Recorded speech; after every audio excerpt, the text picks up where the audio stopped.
Hello everybody and welcome back to another day stream, and today we'll be continuing on with the drawing that we were doing in digital format. And if you didn't check back on the other version of this, which was done in paper at the beginning of the week, please go and do that, guys, because two different formats that I use now, which is paper and on digital formats now. But yesterday we didn't have time to finish off the shading and finish off the colouring on Tempe for this week. So today we're going to be continuing on in this week's Dark of the Month theme, which is temptation. Once again, we got a little bit done yesterday, but not all that I needed to do. All I really got done was the hands and a bit of the clothing, and just a bit more shading here and there and everywhere. But today we're going to be continuing on with the face, giving that a little bit more give it more color and things like that, and put some more shading around the eyes and give it a bit more of a glow effect, and do some more of the horns, and obviously give her a bobble. And I think we need to do more on these wings. And some reason that there is there for some reason. That's not good. But yeah, we need to put a bit more detail on the wings because I'm not quite happy with them. But I'm narrowing in yesterday, and you didn't catch that one. Definitely go and check that out, guys, to see how I created the effect for the hands to make them look as real as possible. But as always, guys, I'm going to be listening to a playlist from Comic Story. So give me 2 or 3 seconds. I'll get that started. Otherwise, keep watching. And if you're new to the channel, guys, don't forget to hit that subscribe button because I stream every single day. Wonder Woman was a lie. Welcome to the I stream every single day, and I also over on Instagram let you know what's going on over there. My name is Blut084, BLUT084, Art and Games. It is not a reboot. It is a new set. Same name, different place, and more than likely I'll be on Mixer again this afternoon, if not tonight. We are currently showcasing the and again, if you've got any comments, you can leave one in the comment section down below. All you got to do is give me is a hi in the what is her story? Comments. What is her origin? Is she a clay figure made human at the request of her mother to the gods? Is she the illicit love child of Zeus and her own mother? Or is she something else? The world knows her as Wonder Woman, a hero, and a member of the... I'm going to give a quick hello to everybody over on Instagram, because I know there's people there that join me. So give me a second while I do that. And you guys can get familiar with what I've already done. As you can see in the top, in the left, no, sorry, is it left or right corner for you? I'm not sure. I think it's in the right corner because that's where it is for me. But that's where we've done all the different layers, where we've got the underlayer. And then you've got obviously the wings that we've done, and then we've gone to the layer for the hair and another layer for the hair because we had a bit of problem with the horns to do that. And then obviously her skin, the first layer of skin, and then we've got the hands, which again will be on top. And it is very important to get familiar with all your different layers because they all have different places and they all sort of mix together and have to be in the right place, or else you end up coloring over something. But I did teach you in the very first digitization video, which was 3 weeks ago now, guys. So definitely go and check that one out, as we do a digitization every week, generally on Thursday, sometimes on a Friday, maybe even a Saturday. It all really depends how much I get done and where I'm at on the paper version. We always begin the week with the paper version, guys. So on a Monday, tune in every Monday for my first idea for the first sketch on how to sketch on the paper and what you want to draw, and how to frame people out and do things like that. Then she's attacked by a dog-type creature, and after battling that, she discovers a centaur-type. I'll listen to the playlist in the background, guys, because I'm just faffing around over here, making sure everything's good, and making sure everybody can hear me okay and can see me okay. Because I know that sometimes there is a bit of buffering problems when I'm on the digital version, because I'm actually using my computer to go live and also to digitize. And as Diana begins to realize all of this, she sees the reality. This isn't Olympus. This isn't her history. And she announces to whoever is out there, this lie will be stopped, and she will have the truth. And she can tell that whoever created this lie of her life is afraid of her. And that brings us to the conclusion of Wonder Woman Rebirth. Now, this is a weird story because it's kind of retconning her origin to an extent, and I'm personally really liking it. Now, if you follow the mainline book, all of the odd number books are going to tell this storyline, while the even number books are going to be telling her retconned origin. So 1, 3, 5, 7, and 9 are all going to be this storyline. 2, 4, 6, 8, and onward are all going to be the origin. Her early years, like a year one kind of a thing. I hope you guys enjoyed. I hope you're looking forward to it just like I am. Don't forget to follow me on Twitter at Comic Story and Instagram at Comic Story, and I'll see you next time right here. And what you see on the screen, guys, isn't the true thing. It's all. This is really more showing you how to do things and where to use things and what tools to use and things like that. But if you want to see the full version, don't forget you need to come over to Instagram because I will post that over the weekend. Great video. I've just got to get rid of that. There will be adverts as well, guys, so bear with me. We don't bring money. They're not my adverts, so I'll get rid of them. Has some help. She needs to discover what about her past is fake. Has she ever returned home? Like, ever? So let's start. Like I said, guys, what you're seeing here is used actually from my camera, which isn't the greatest of cameras. It is a webcam, and it's about the only way I can record at the moment. But I do try and bring as much quality as I can, and if it comes a bit zoomy or if I need to zoom in a little bit more, I will do that. As you can see, if I zoom in like that, you can see a lot more detail, and you can actually see what I've actually done. Now, if you haven't been following since our first episode of the Wonder Woman Rebirth, See the shading from yesterday, that everything that has happened to her, all of her thoughts about returning home, and how I did all that, her mother, everything may in fact at every step. So she reached out. If I think you can't see okay, I will zoom in so you can see a little bit more and a bit clearer. And I've just had my dinner, so I'm a bit hiccupy, so bear with me. Losing the curse of the cheetah, and she headed over to the picket to begin her search of how to get to Themyscira. She explains the issue that they run into is that Themyscira isn't really somewhere you can just go, but rather it is a place that the patron guards allow access to. In the past, Diana was able to just go there. So instead of her losing her way, it's more like the gods are just hiding it from her. Etta tells Diana to go on and get out of there. Don't worry about that stuff. And Leigh asks, why did she send her off? And Etta says, because Diana has a date. You see in our last episode, Diana rescued Steve Trevor, and now the two of them are walking along a beach. Diana tells Steve that she's sorry for being so late. He says that it's fine, he'll always wait for her. As the two walk, Steve says that he'll go first then. He missed her a lot. She tells him that she missed him too, but he never really reached out to her. Steve says it's because she already had someone, referring to her relationship with Superman a little while ago in the entire Wonder Woman timeline. She then tells him that being with him is simple, uncomplicated. Though she is good at loving, she is not so much for the romance. They have circled each other for years, but they've good at loving, but not so much for the romance. And even when her mind okay. is not at its best right now, there is one person that she's never forgotten, and that's him, Steve Trevor. Steve tells her that he's here now, and he'll always be here. So wherever she goes, he'll follow. They both sit in silence, and Diana says that she's going to kiss him now. Steve says that he's completely okay with that. Diana and Steve kiss, and as they enjoy each other's company, Steve's phone rings. He answers it and then hangs up telling Diana that it was Etta, and they think that they have something about this whole where is Themyscira thing. She sets out, and Barbara Ann explains that Themyscira isn't actually a literal place, but more of a divine place. They need to figure out the location where the two worlds cross. A place where Themyscira and this world physically meet. A place where the barrier is somewhat weak. Okay, so I'll put out my Instagram post, and we're ready to go. And as they arrive, she sees nothing. Suddenly, Diana hears a voice calling out to her. Right, I want to find out where that dot is so I can get rid of it. I'm going to be putting a bit of more detail to the wings because, like I said, they look a bit flappy. And the original image, which is where I took this from many moons ago, where I drew a fairy, the wings were like this. It was a little bit ripped, so I'll keep that. But I want to give it like a bone structure. So we'll be doing that as well today, as well as doing some more shading on the skin of Temptress. She'll see everyone later. But as she sits in her car, her eyes begin to light up, and a voice asks, I want to find where that dot is. I can get rid of it. I'll look over it. There it is. And I'll use my deleter to delete that. There we go. That one's gone. She needs her bobble as well, so I think I'll go back to the hair level. It's not going to matter where I put this one.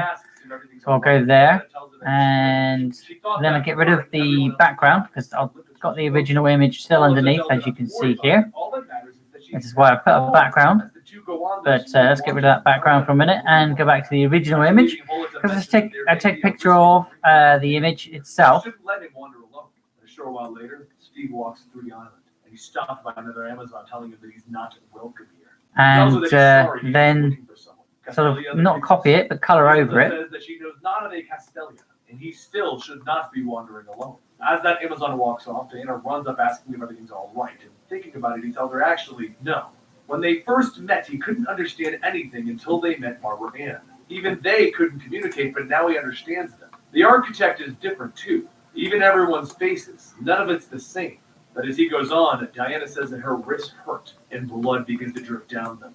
Meanwhile, back on Earth, Edo watches Sasha take a container holding Earth's Kataga and place it on a park bench. A short while later, Dr. Veronica Kale comes by and picks it up, and Eda says that she's pretty sure that that doesn't belong to her. Veronica tells her that she has no idea what she's gotten herself into. So go ahead and kill her, but do not capture her. A blue light begins to shine from behind Eda, and then she turns to see Sasha standing there. She pulls her gun and fires, blowing away most of Sasha's face. And as her body falls to the ground, Veronica says that she guesses that it's time for her dogs, Terror and Panic, to get loose. She lets go of the leash and tells them to fetch.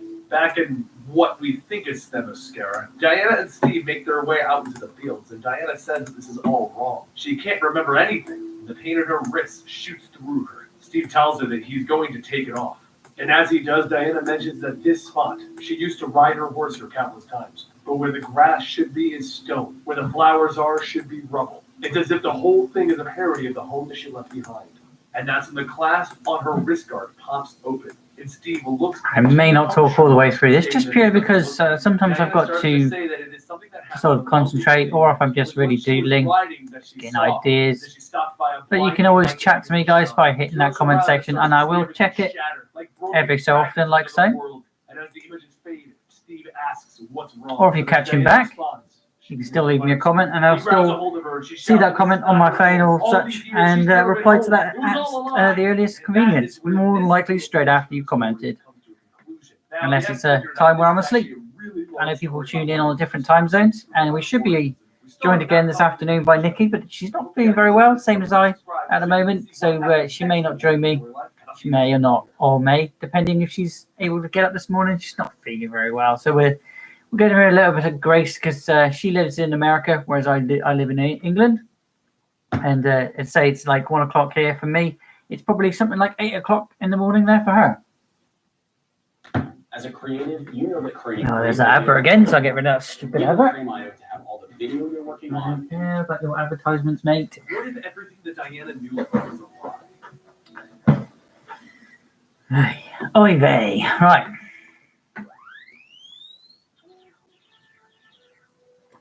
Right, like I said, let's do a bit more skin color to her here. So we'll get the shader tool.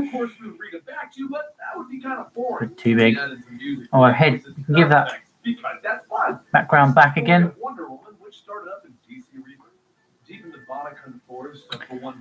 Shame we can't keep the tool, because every time I save, you don't keep the color tone, which is annoying, really. I have to re-find it. Though it is her preference to give but 3 warnings, this being the first. She will only be an enemy if she is treated as such. Meanwhile, over in Langley, Virginia, Commander Etta Candy heads into the thicket to learn more about the current Cthulhu operation. Leia advises that there are 18 total targets, but they also have another concern. That's a bit too light. I don't want that. Has been seen entering the Go darker. Maybe I use a little tool. As Etta enters the command room, she tells everyone to get her comm set up for the Echo Team. And once Too dark, so let's turn that down a smidge, the opacity. You need to turn that down a little bit. And then we can just like that. And then afterwards I can get rid of all the darker tones that I don't want. Don't want that. I'm going to make that a little bit bigger. Just a smidge bigger. And zoom in a little bit more. Back in the Bonacon forest, Diana finds a pile of bones, and she calls out that if this is a warning, she defies it, and this will be her second warning. Meanwhile, back with Steve and another really need to get myself he asks Etta to let him make sure that he's getting this right. She's asking if Table he's mat compromised thing for this. operational security. Anna tells him that she knows that he has a long history with Or Diana, but Steve get says myself that a she tablet. has two. I need a Diana tablet. doesn't agree with them. So if anybody knows of a With place them. that you can get a Anna says that nice, she would understand if you leaked information, but not so Steve much tells her, cheap, well, he but didn't because him and Diana have not a tablet, spoken in a long time. Back over in let the me forest, know. Diana continues making her way. When I say knowing tablet, that I mean... she has already given 2 warnings, and this will be her final. She has come to ask their goddess for aid. She will not leave until that's she going has to her delete the answer. skin But as there, she isn't it? finishes her sentence, a pack of Buddha jump off of the cliffs, all gnarling and wielding blades. It doesn't take more than a few moments for Diana to subdue the pack, and she calls out again for her to face her. She came here to talk, not fight. And after another roar comes out of the tree, billowing in the wind, something jumps by, slashing at Diana. The beast jumps by again, cutting her down. And Diana says, please, just listen. But Cheetah pins her down. As Cheetah pins her down, Diana shouts that it's about the mascara. She can't find it, so please, Barbara Ann, help her find her way home. Barbara Ann gets up and tells her to say it. Say it again using her proper name. And again, Diana tells her that she's come seeking help, Barbara Ann. So Barbara Ann jumps from the tree, shouting for her not to call her that. He stole her name and she let it happen. Diana tells her that her memory then fails her because she tried to stop her. She did this to herself. But as another pack of the Buddha walk towards them, Diana says the followers return. And Barbara Ann tells her that they are worshippers, not followers. Barbara Ann then leads Diana away, stating that the Buddha are devoted to Urskataga, and they think of her as a goddess. Diana tells her that she needs her help. Olympus is now close to her. But what's more, she has lost her way to Themyscira. No, I'm going to turn that down a bit. She's asking for help the same way that she helped her. The way that she let Urskataga use her and turn her into No, I'm going to get rid of all of that. Now his That's just... bride, his unfaithful wife, who was condemned to eat man's flesh. She was supposed to be her friend. Diana reaches out, touching Barbara Ann's face, telling her that she still remains as such. That has never changed. Barbara Ann pulls away, telling her that she hates her. And as she sniffs the wind, she says that they should move, so try and keep up. Meanwhile, back where Steve and his men, the team stops driving, and they all begin to ask each other if what they are seeing is real. Manny tells Chris, yeah, they're all seeing it too. And Chris says, all right, just making sure. Before the men, a forest appears, and Davey says that wasn't on the map, or the set imagery, or the recon from the throne. And Steve tells them, no, it wasn't. But they have to find those girls before Cthulhu's men delivers them, so they should just move on.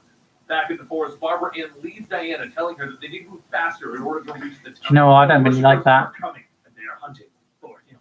But through the brush, another of the Buddhas step out. Don't know if I like that at all. Says that they seem to be a bit too late. A spear is thrown, piercing Barbara Ann in the back, and the rest of the pack gang up on Diana. Diana manages to fend off the ones grabbing her, and Barbara Ann picks her up and tears through the others. Diana shouts for them to get away from her, and as she gets closer, she sees Barbara Ann eating one of them. As Barbara looks back, Diana tells her that she must stop this, but Barbara says that she can't. She can't control it. She's an animal, a beast that must consume man's flesh. Diana struggles, holding her down, telling her that she is not an animal, but a woman and a friend. As I think what I'll do is I did with the same with the hands, make another layer altogether. Just have it as the shading layer. Kill Urskataga and free her from this curse. Diana tells her that she has her word. But over at the temple that Diana and Barbara are trying to reach, Cthulhu asks if they know why they are here. He goes on stating that they are here because Urskataga wills it and they serve him. As even the rest of the men up here bound, he says actually he's here to give him a chance to surrender. So how about that? As Cthulhu holds a photo taken from Steve, Steve tells him to be careful with that. And Cthulhu asks him, who is this woman to him? Steve tells him Wonder Woman. Cthulhu punches him, stating that he might want to reconsider that answer. But Steve tells him it's a little complicated. As the Buddha walk up, Cthulhu tells them to go ahead and bring the others to the sacrifices. This one, he will be the vessel for his becoming. Back in the forest, Barbara Ann asks Diana what does she mean by she can't return home. And Diana says that when she first left Themyscira, she knew that she would never be able to return. That was the price the Amazon had to pay for paradise. Leaving meant that they would be abandoned. I have no idea if that was going anywhere. They had accepted that. Themyscira isn't a place that one could simply fly to. To reach it, their patron gods had to allow it. Even though she returned many times before, now doesn't look like this. That's annoying. However, she knows not what has changed. Very annoying. Right. In that case, sod it. We'll go back to the original tool that I used. Color over that again. But as Diana looks around, she sees the Buddha are no longer pursuing them. Barbara tells her that they no longer need to. They know where they're going. Urskataga will finish the job for them. Inside the temple, Steve's men sit in the cave with a few of the other captives, and Chris mentions that there is only about half of what is supposed to be here. Davey says that rescuing the other girls comes after rescuing themselves first. But is anyone else seeing a way out of this? And Mandy sits back, stating, just wait for it. In the darkness, they see a shrine. and then a figure, and Diana and Barbara Ann charge in, knocking out the Buddha. And we'll go to Diana the tells everyone, deleter "Hello." tool, She's make happy it to see a them bit all. smaller. But if they're here, where's Steve Trevor? Wasn't happy with that, so what I'm going to do is just delete a few bits here and there. She then asks, why are they even here? The 2:58 p.m. law. Try new Boost Plus Protein. No, I don't want to boost protein or First coffee, was mate. the Thank target you. was a warlord named Andres Capudola. It is stopped him from performing a ritual to free. Yeah, so I wasn't happy with that, so I'll just get rid of that altogether. Now hands a bit apart. That's why Capudola has Steve. He's being consumed by Ernst Kataga. Diana tells the Echo team to go ahead and get the girls out of here. Her and Barbara Ann will find Steve and handle Capudola. As Diana and Barbara Ann make their way through the temple, Diana asks why would Ernst Kataga need women for his freedom? And Barbara Ann explains that since the beginning, he's always had women worshiping him. One of them Okay, so if I turn, just turn the actual color down and the opacity down on that one, make that a smidge bigger, and then I can do, okay, that's the deleter, don't want to do that. You don't want to do that. Put the opacity down on that, turn the tool down a little bit, and we just go over the top. And then I'll be able to bleed that together.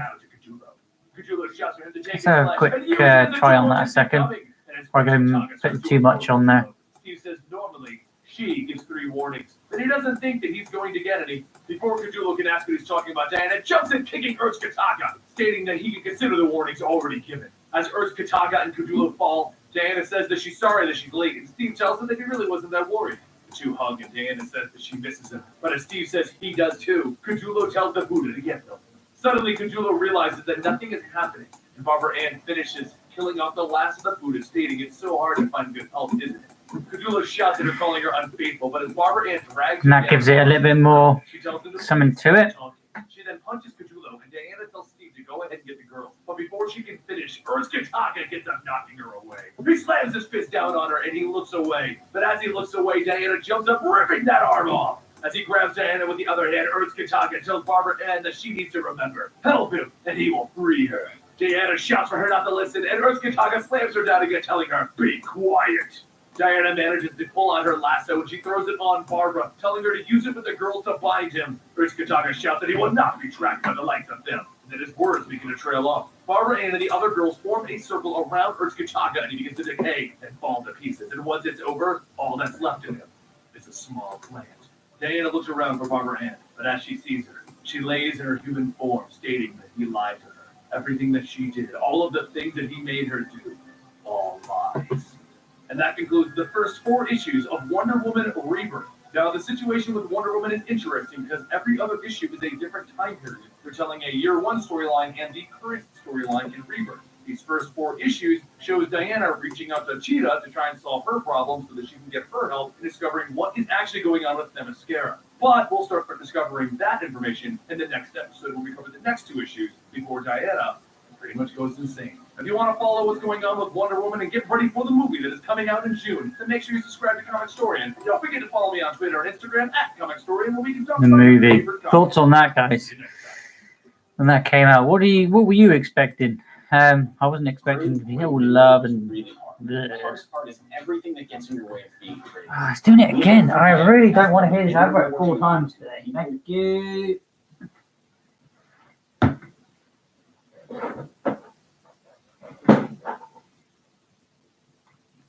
Welcome to another episode of the Comic Storian. Today we will be exploring the DC Rebirth, Wonder Woman Year 1. This is a retelling of how she got to leave the island, met Steve Trevor, and met some of her initial enemies. But before we can move forward with the story, I need to let you know that Warner Brothers is sponsoring this video. They've got an app game known as DC Legends, a wonderful game in which you get to take some of your favorite DC heroes and villains and put them into an RPG-esque fighting system where you get to combine their abilities and fight against the onslaught coming in from the multiverse. To celebrate the release of the Wonder Woman movie, they have brought out 4 new characters and a whole bunch of new features, from red alerts to alliances. The new updates have it all. Right now, we've got Wonder Woman from the movie, we've got Queen Hippolyta, we've got Dr. Poison, and an unknown mystery 4th character. I know who that character is, but we will not tell you because we're not supposed to. But they are epic. If you want to check out the game and see all of the improvements and characters that have been brought into the game, then stick around after the video as we are going to go much more in depth into the 3 new characters, Wonder Woman, Queen Hippolyta, and Dr. Poison. The 4th character we will be showing you in a later video, but I truly am enjoying this game. I definitely played it when the game first came out and then kind of put it aside, but all of the improvements that they brought into the game are really incredible, and I am 100% hooked yet again. I seriously have an app game addiction. I need to go to app game rehab.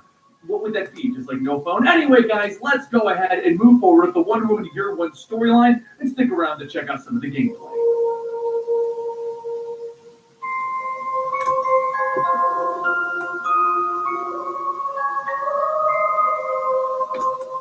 As the star shines bright, the women of Themyscira look up at the skies to observe the wonder that the gods have given them. Among them is Princess Diana, who does not look up, but rather towards the water's edge. As Diana and Cassiah walk down the stairs into the city, Cassiah asks why is it that she does not look up at the stars when they gather. Diana tells her that she can see the beauty of the heavens, and she can see the poetry in their motion, but all they do is bear witness to it. They all can recall a world that they've left, even if the memories should bring pain. But for her, she has never seen what's beyond their shores. So is it really a wonder why her eye would look towards the horizon instead of towards the skies? She returns to her home before dawn. Queen Hippolyta welcomes her daughter home and asks if she would like to send some arrows with her queen and her general. Diana hugs her, telling her that she is not much in the mood for shooting with the queen, but it would make her happy to go shooting with her mother. They head over to the archery fields, and Diana takes aim with her bow. And as she fires, she hits only the side of the target. Philippus says that she missed. She tucked her thumb, and Diana sighs, stating, yes,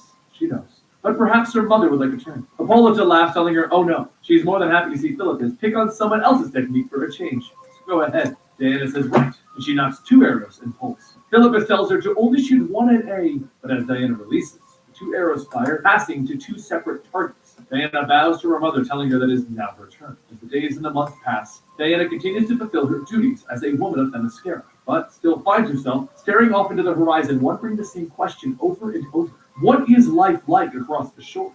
One day while riding her horse in the fields, Diana found something that normally she would not have noticed out there.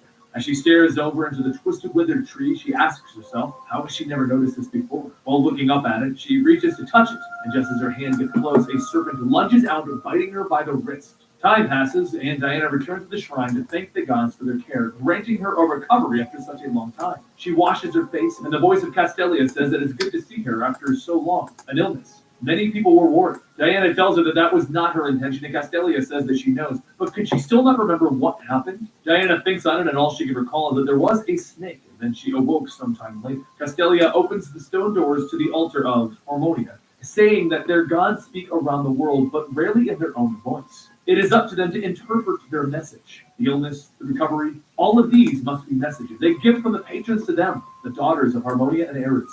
She goes on saying that their gods have given them many things. When called, each of them must be willing to give back to them, and that time is coming. As the darkness of the night fills the skies, the women of Themyscira stare into the sky to stargaze as they always do. But this time, as Diana looks out toward the sea, she sees something burning, heading their way. Diana shouts that there must be something, and they all head to the shores. Orento says that they have been discovered, and down by the beach, the women discover a machine of some kind has crashed. And among that wreckage, the bodies of men. Diana looks around and she feels a tug at her foot, and one of the men struggles, asking for them to please help them. The following morning, Queen Hippolyta gathers her council to go over their findings of the men who crashed upon their shores. Ares stands, stating that she is prepared to present their preliminary findings. After pulling something out and passing it to the table, she says that this is based on the current assessment, and they can assume the tail now. I'm faffing around, guys, so if I go quiet for a little bit, please feel free to listen to that playlist in the background and enjoy the storyline of Wonder Woman. But as for the other object, she would like to present this. Loretto holds out a gun and then fires it to the base. The women stare, asking, what was that? Loretto goes on saying just sort of getting the tone of the skin right, making sure everything's good, darkening her up a bit. Philippus says that these men came for war, but Castelia stops her, telling her that they couldn't have. The patrons permitted them to be here. They were brought to them because they are in dire need. The more I concentrate, the more I'll go quiet, though. Just bear that in mind. Representing one who will meet battle, but does not seek it. Gods are speaking to That her, is why and you've what got to they're saying play. is how Themyscira should answer the question. Got a playlist As in the council background. continues, Diana watches over the recovery Pretty of dark. the only Don't man like who that. survived the crash. He wakes up and looks around asking, "Where's Nick? Where am I?" Diana rushes over to the man, telling him it's all right. He's going to be fine. But as she talks, the man says that he doesn't understand her language. She smiles, telling him, "We will keep you safe. My name is Diana." And the man responds with, "Steve." Steve says that he remembers that their plane was going down, and his friends, they're all dead, aren't they? He cries at the loss of his brother in arms, and Diana holds him, telling him that she is so sorry. Back with the council, Hippolyta says that it is decided a champion will be chosen and sent to return this man to his world.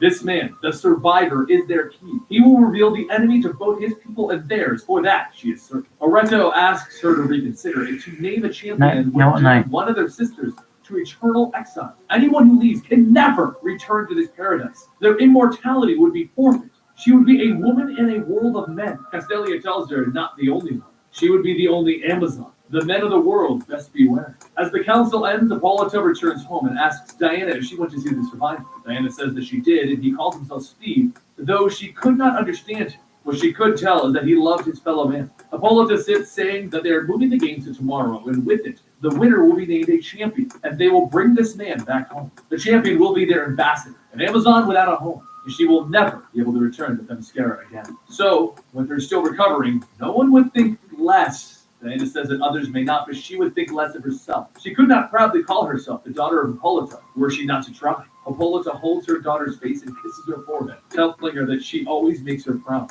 And the next morning, the women prepare for the games. Hippolyta tells everyone that the chosen champion will be their ambassador, and she will speak with their voice, not just as the defender of the Amazons, but as the protector of all of those who dwell beyond their shores.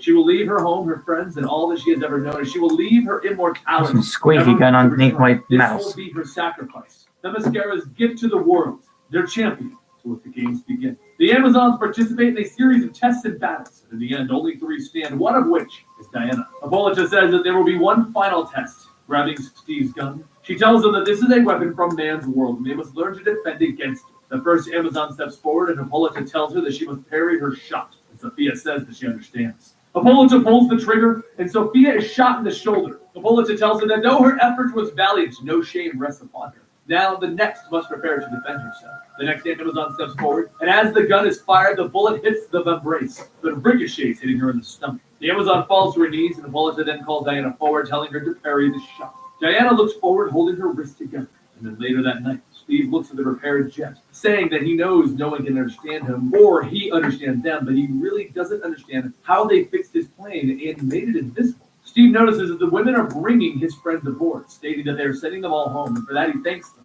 Hippolyta announces for everyone to behold their gift to the world, their champion. Diana walks down the steps, and Hippolyta bestows the perfect, telling Diana that this is forged by the patrons. Give it to them as a symbol of trust in them, and now the people entrust it to her. Hippolyta and Diana hug as Hippolyta cries. Diana tells her that she will return. Hippolyta tells her not to make such promises, and with that, Diana and Steve board the invisible jet, and they take off to leave Themyscira. So that's how she gets her invisible jet. The invisible jet makes its way towards the shore, and it crashes. Steve opens the door as everyone stares, and he asks if he could borrow someone's phone for a moment. He's got to make a call. A little while later at the naval base, the soldiers all stand around the car as Steve and Diana get out. One of the men informs Steve that Commander Michaelis is waiting for him. As the soldiers direct Diana where to go, she calls out to him and then pushes the man, grabbing her away. The other soldiers all draw their guns, and Steve shouts, "Whoa, whoa, whoa! Everyone calm down." He tells Diana that this man did not need anything. It wasn't an attack. She just needs to go with him for a bit, that's all. But he knows that she really can't understand him, so he promises that he'll be back. She nervously looks around, and Steve tells her to trust him. As she lowers her arms, she repeats, "Trust me." Steve smiles, telling her, yes he does. And Diana repeats,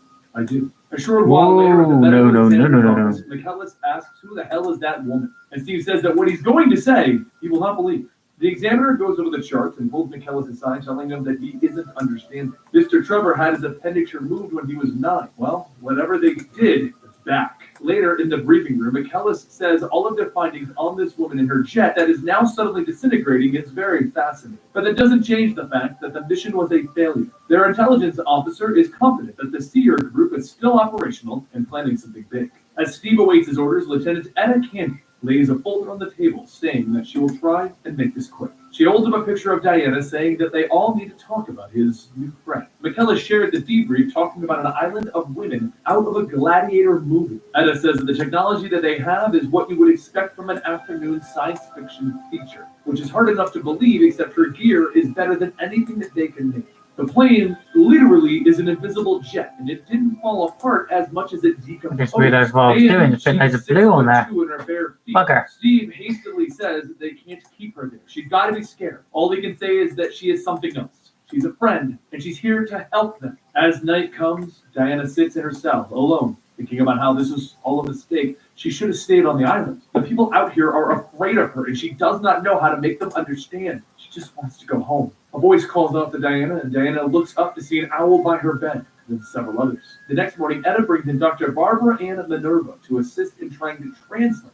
The two, along with Steve, enter the brig, and Diana jumps up shouting, "Steve! Etta!" Barbara Ann begins to speak in Diana's language, and Diana shouts, "Yes! She's Diana, the daughter of Hippolyta, 10th queen." And Barbara responds, telling her to speak slower. Please, is Themyscira her home? The island of Ares? That place is a myth to them. Diana shouts, "Last night she was visited by the patrons, Athena, Artemis." And Steve then asks, "Did she just say Athena?" And Barbara says, "Yes." She says that the gods came to visit her last night. Etta says that there was no one here last night other than her. She watched the footage herself. Diana continues saying that the patrons really visited her in the form of animals. They gave her gifts so that she could help survivor Steve.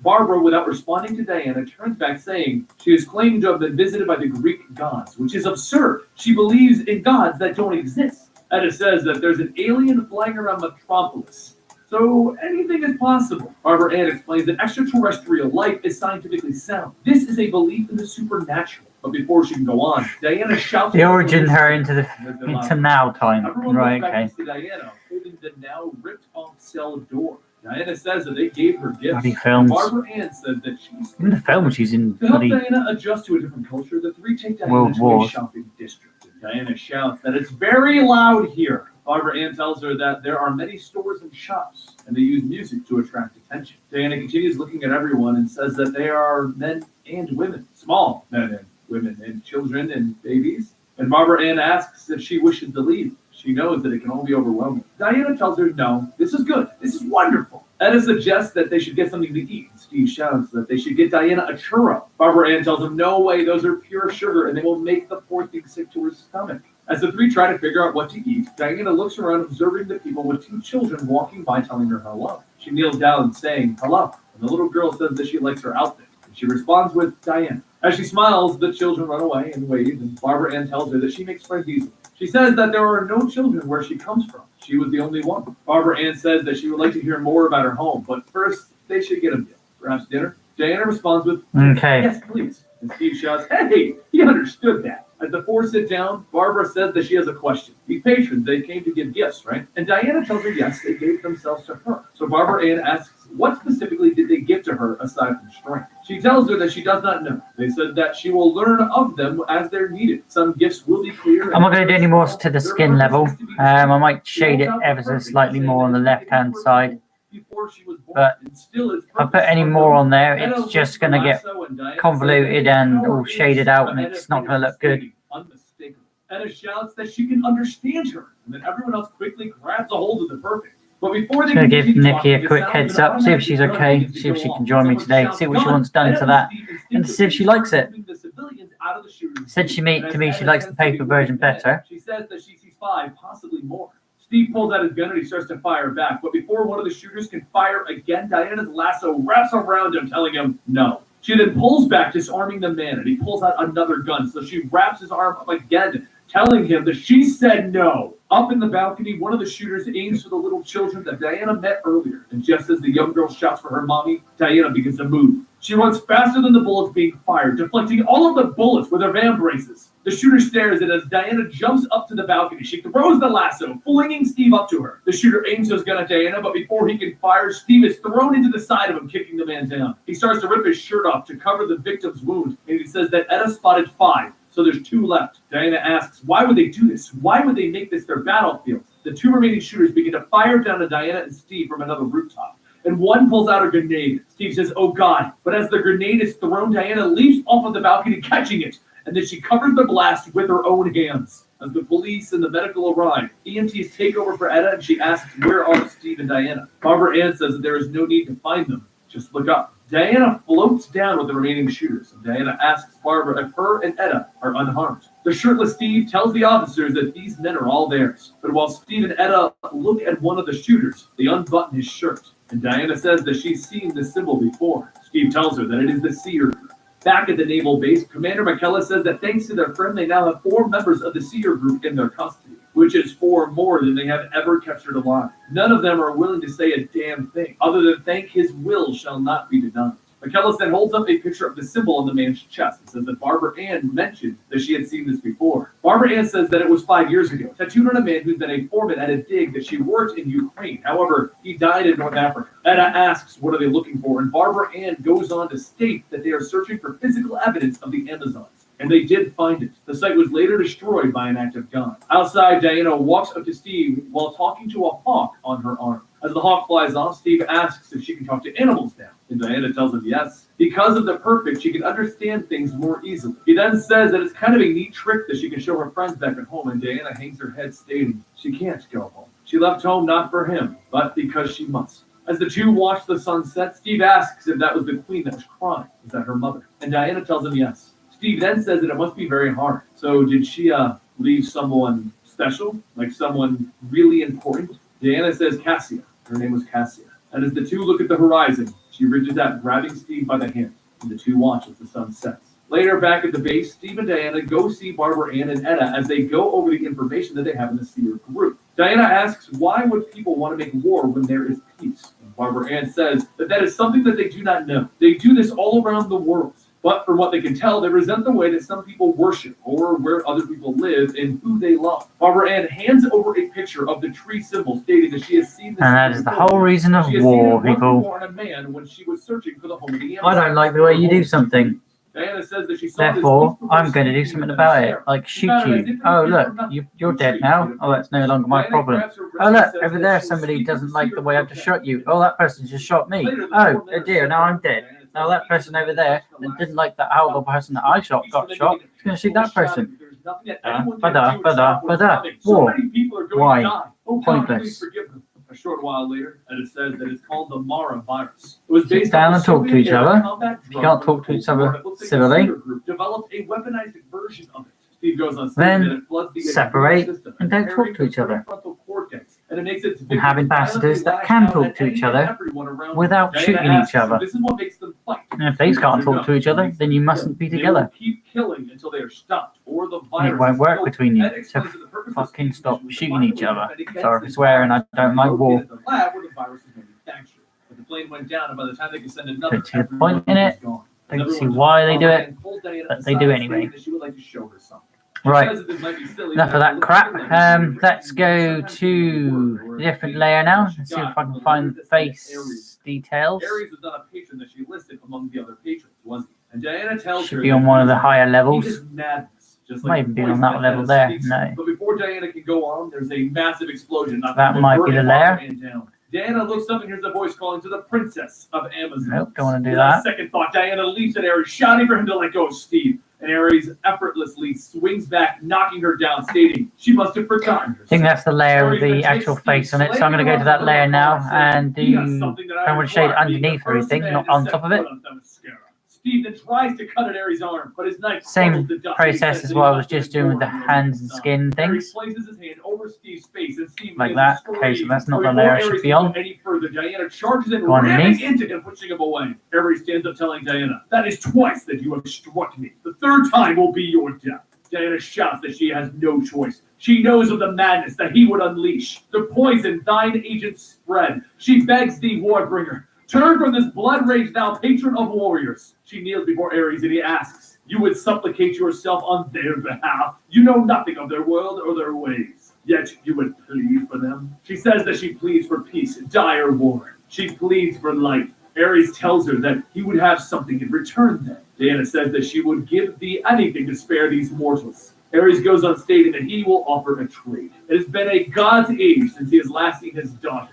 He would visit with them in their home. The survivor's mind will not yield that which he seeks. So it now falls to her to tell him where he might find the hidden land of the Amazons. Diana looks up and then lowers her head, saying that it is hers to grant, that knowledge is thine. Ares reaches down into Diana's head, and his hand begins to sink inside of her mind. But as he struggles, he stumbles back, asking, "How do you not know?" Steve runs over to help Diana up, and she tells him that it was her sacrifice to come defend this world, a sacrifice that she did not fully understand until this moment. She has come here to defend this world against him, dire war. Ares shouts that her mission here has failed before it has ever begun. At this moment, those who worship him create poisons to awaken the sleeping embrace unto their very children. They teach his ways in school. Lost little princess, this world already belongs to me.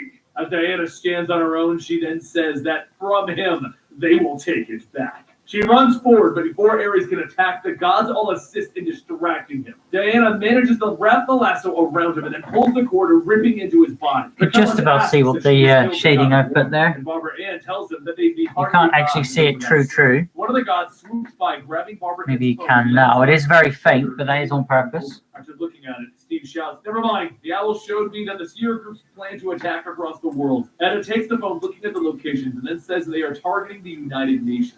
He looks back at Diana and she grabs him, taking off into the air. As the two reach the UN, the officers tell them that they ran a chemical sweep and found nothing. Steve says that they can't be right, but Diana thinks back on Ares' words. He said that they were teaching their children. Seconds later, she bursts through the doors to the auditorium where the children are being held, and the Seer group opens fire. Steve starts to evacuate the children, but as one of them fires, the bullet ricochets off the Vambrace into the tanks of gas. The hazmat team seal it up, leaving Diana inside, and Steve tells them to wait. As Diana inhales the poison, she tries to fly away, crashing into the walls, and then she grabs one of the men, asking if this is what they want for their children. She throws the man aside, telling him, "I will kill you. I will kill you. I will not be this." She forces herself to get back up, unwrapping herself in the lasso, shouting, "This is not true." A bright light begins to radiate from Diana, and then it fades. Steve pushes through the hazmat team, going inside to see Diana, and then he hugs her. A few days later, Edda and Barbara Ann take Diana out to eat to let her try a tequila surprise. As she sips her drink, Steve asks if they've decided anything yet, and Edda tells him no, they were busy trying to drink. Steve throws down a stack of newspapers stating that everyone else has settled on a name. Diana says that she already has one, and Steve laughs, stating, "Well, they're going to give you another one,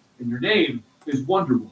Now that wraps up the Wonder Woman Year 1 Rebirth retelling of her first years. Don't forget, this is a retelling. Wonder Woman is one of my favorite superheroes. I've always enjoyed her storylines. And if you want to see some more awesome storylines, I do have a whole bunch of videos for the New 52 run already up on the channel, and the link to that playlist will be down below. We're going to be wrapping up that storyline as well. It's a great storyline that is pretty much standalone on its own. But now, like I told you, Warner Brothers is sponsoring this video. And what that means is that now I'm going to show you some of the amazing characters in the DC Legends game for the Wonder Woman movie. So anyway, let's go ahead and have a look at some of these characters and go over some of their moves and why you should be coming back to the game right now. This month alone, if you log in every day, you will get a free Wonder Woman character with upgrades. Why not come back right now? Let's go ahead and check out the characters. Before we move into actually showing you some of the moves, I want to show you the 3 characters that they gave us to show to you guys. Now, keep in mind, they did give us enough to upgrade the characters to 1-star legendary, but being a huge fan of this game as I am, I already upgraded them beyond that. So first up, we have Hippolyta, the Queen of the Amazons.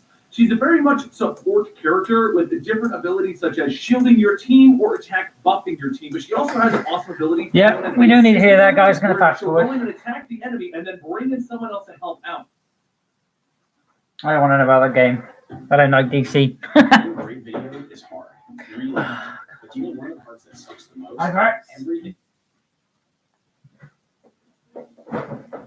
Be gone with you, adults! No one wants to hear you! Have you ever wondered about the adventures of Batman, Superman, and Wonder Woman? Yes, I said that extremely epically because I've had a lot of coffee this morning. I hope you have as well, because we are all awake to tell the story of the DC Universe Trinity. Anyway, if you found yourself lost here, you're currently at Comic Story's Complete Story Series. This is where we take your favorite trade paperbacks and single issues of comic books and we break them down into digestible bites before we read them dramatically back to you. All alterations to the panel text and images are to prevent copyright problems, and all art is owned by its respective company. Our story begins in Hamilton County as Clark Kent's son John plants some magic seeds in the farm. As he got home, he took off his shoes, telling his mother that he was giving them. A guy was just giving them away. The guy was a little weird though, but free is free. So he went ahead and took the seeds, and then he went and bought ice cream. Lois tells John that that's fine, just don't tell his father about it. And as John sits there, the doorbell rings and he shouts, "He'll get it!" Outside of the Kent home, Bruce tells Diana that this really isn't his kind of thing. And is that really a boar that she brought along? Diana says that it's wild boar, thank you. Back inside, John scans the door and sees Bruce's suit, Diana's vampiress, and a wild boar. Out of the barn, Clark steps up to see Bruce being knocked back and Diana blocking John's heat vision. Clark asks what's going on, and John shouts that he's sorry. It was an accident. He was trying to look through the door, and then his heat vision kicked on. Clark says that it's fine, but is everyone okay? And why is everyone here? And is that really a boar on his stoop? Lois says that it's fine. She invited them all over. They put this off for far too long. A little while later, Clark asks, "Dinner? Seriously? We don't even know them that well." And Lois tells him that that's kind of the point. Now, before we can move on with the story, I do need to explain.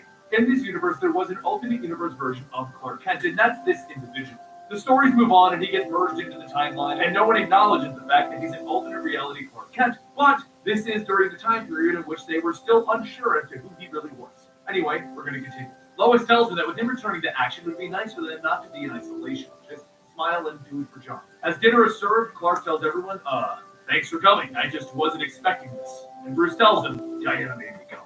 John then tells Bruce that he's sorry for blasting him, and he hopes that his dad's shirt fits okay. Under his breath, Bruce says, "This is why you work alone. I should your father talk to everything." Clark stops him and tells John not to let him intimidate him. Bruce has done worse things than wear black. Back when Dick's identity was in danger, he wore a rainbow suit to draw attention. As the table laughs, Bruce says, "This isn't a laughing matter. If left unchecked, you and your son are the most dangerous beings on the entire planet." But as the now awkward dinner continues, Clark says that it's probably time for him to go get dessert. Even John should go. Diana then tells Bruce that he should go with them. She would like to talk to Lois alone. As the men leave, Diana tells Lois that she would like for her to stop looking at her like that. She had to deal with the loss of this universe's Superman, but she's not here to rekindle old feelings with an alternate reality version of the man that she loved. Once again, just so you're not completely lost, the original New 52 Superman and Wonder Woman were dating. So when the New 52 Superman vanished and this alternate reality Superman took over, this kind of situation did arise. Lois tells her that she knows she didn't mean to. But Diana goes on telling her that this Clark is not the same man that she loved. Those feelings no longer ring true. Later that night, as Clark, Diana, and Bruce all look into the fields, Clark says that he doesn't regret returning to action. But he doesn't really... No, I'm going to do everything on the skin layer, shall we? No. Let's get off of that layer. Done that before. I've just gone over every single thing, and then on the same layer, which shouldn't do. He's actually glad they came by. Maybe Lois was right about them getting together, and that's when a voice shouts out to Clark, and he looks around, stating that it's coming from inside the farm. The three head over, and Clark opens up the doors, asking who's there. And then the voice says, "Let's get a move on. What's the holdup, Clark?" Clark reaches out, and the three see a mirror, with Clark as a boy, and Jonathan. As a young boy, Clark was able to focus and hear things. On the advance sounded like 100 horses galloping. Fields nibbling on corn out in the field sounded like a garbage compactor. Right now, there's a sound that he can't hear, his father's heart. Nor can he understand why these strange people are here holding his father's body. The young Clark punches the older Clark, shouting and asking, "What did you do? I can't hear my father's heartbeat anymore." Bruce grabs the young boy's arm, telling him, "You need to stop." And the young boy asks, "How did you know my name?" He pushes Bruce to the ground, and then the young Clark tells himself that he needs to get away, and he jumps, breaking through the barn roof. If you're confused right now, don't worry. It will make sense eventually.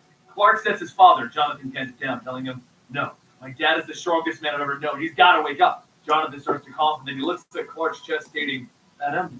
Jonathan tries to understand, and Clark tells him that he needs to relax. His heart will. But then he stares at Clark, telling him that face.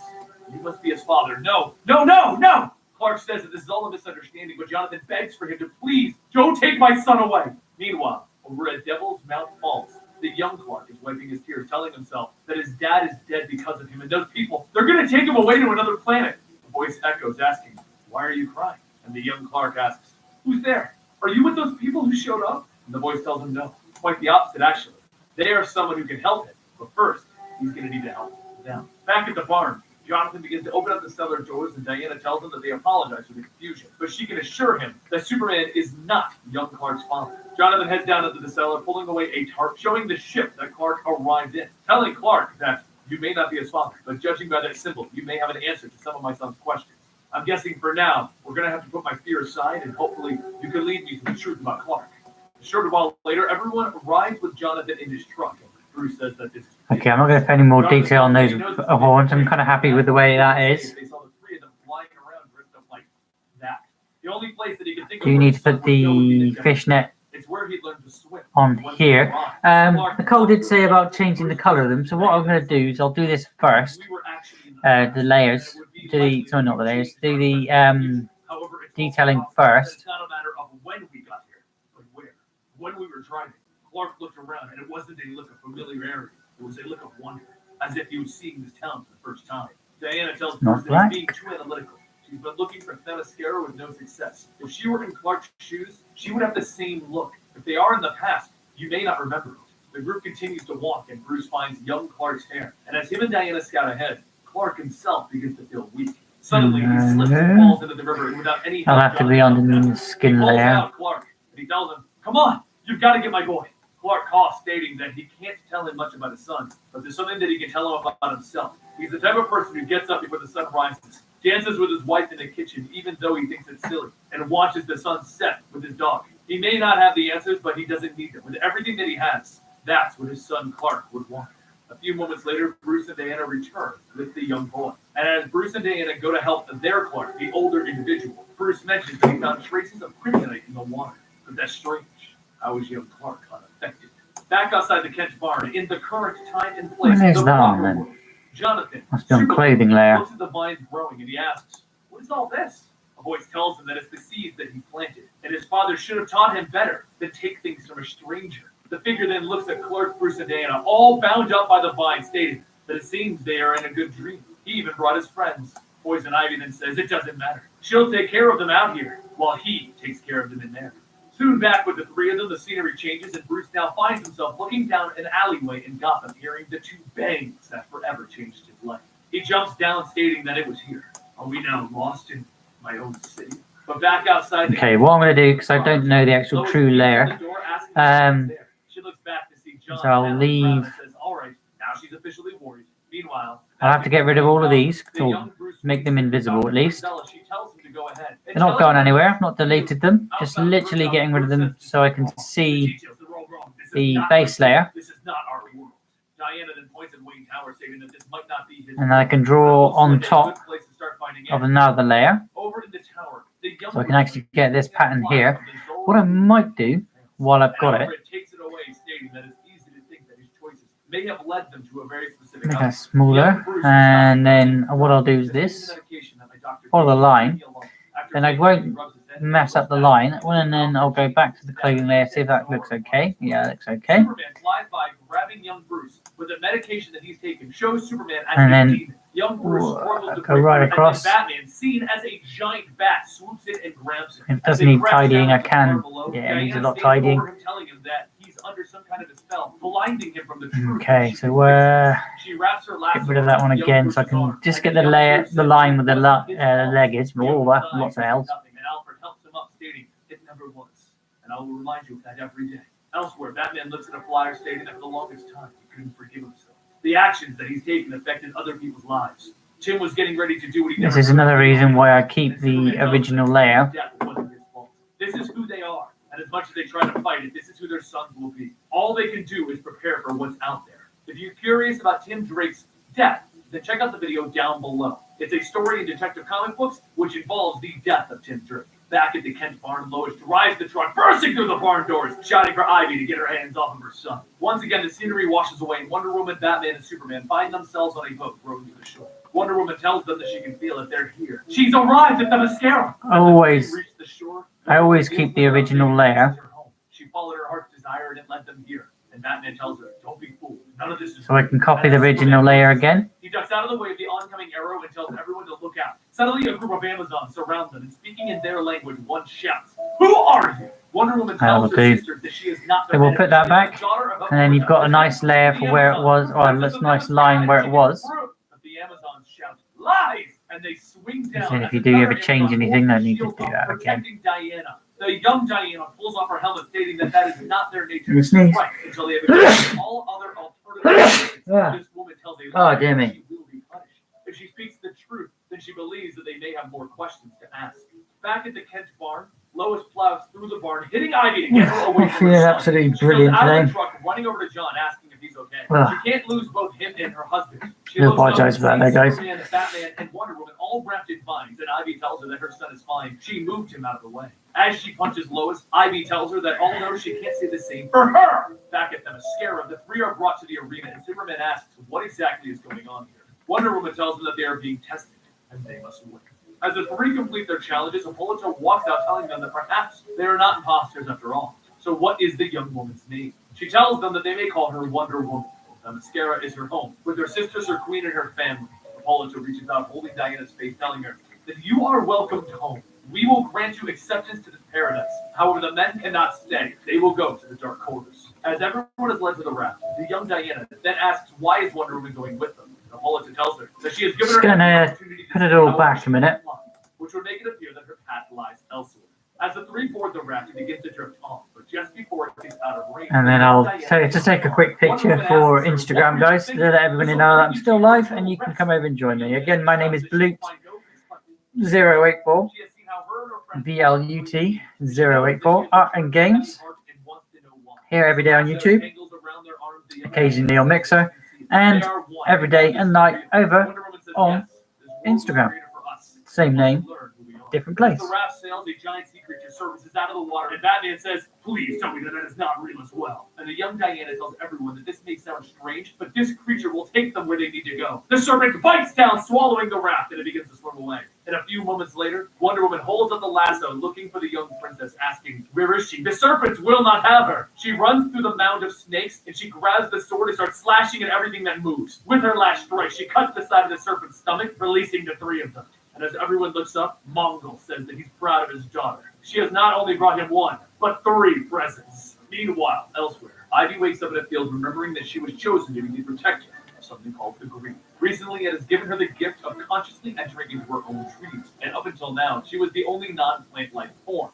Now, things have changed. The girl who appeared before her was so innocent that she accepted her as one of her own. She taught her how to create life, how to love, and then everything was taken away and awoken from her perfect world. Ivy goes on to state that Mongol had closed the door to her daughter remains strong. But hopefully, guys, you do enjoy the playlist in the background. I'm actually getting a bit like with it. I might change it in a second, but it is to do with temptation, females, and all such this week. So we're listening to that in the background. He must have used those alien plants to force them into the dream world. Mongol starts to beat down on the three of them, and the daughter tells Mongol, "You cannot kill them, at least not yet." Mongol tells her, "You're right. It's just in my nature to conquer." But before Mongol can do anything else, the three heroes fight back, and Wonder Woman stomps on Mongol, telling him, "Your twisted little fantasy only made us stronger." Superman then says, "No more games. You're just a part of this world's creation to stop us from." But Mongol stops him, telling him, "Wake up. No, I was once blind to trust like you, but my child appeared and opened my eyes." Mongol's body begins to grow, and he towers over the group, shouting, "We are not in your world. You're in mine. Everything that you've experienced was all crafted by my child. Here in the Black Mercy world, I've lived out my fantasy of killing Superman over and over again, but something was missing. That was when my White Mercy was born. A child capable of channeling not only the dreams of this world, but nightmares as well. I've given her the knowledge of how to take lives and how to conquer. I could feel true happiness. Then one day, our world was breached by an outsider, and then we learned of the presence of poison ivy and how it meant that we were prisoners within a dream.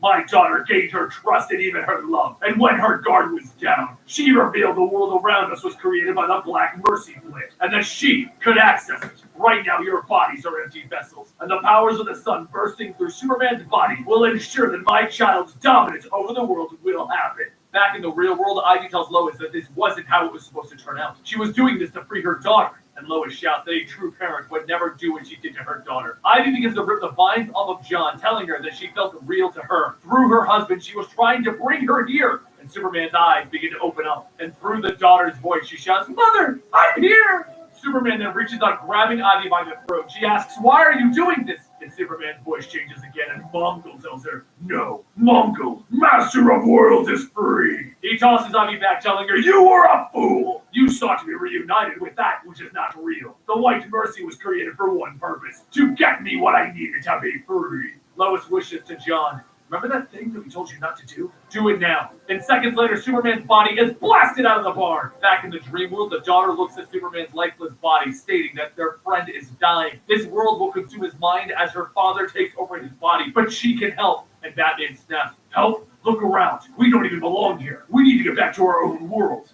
Wonder Woman stops Batman, telling him, "You need to calm down. The child is trapped here just as much as we are. And right now, she may be the only one who can find us a way out. She has brought each of us here to break down our emotional barriers. It was the only way that she could get through to us. Her father wanted out of this place, and she needed to be reunited with her mother. So possessing us was the only way that they could make this happen. However, something unexpected happened instead. She learned of Superman's joy with his father, Wonder Woman's loyalty with her friends, and Batman's weight of regret.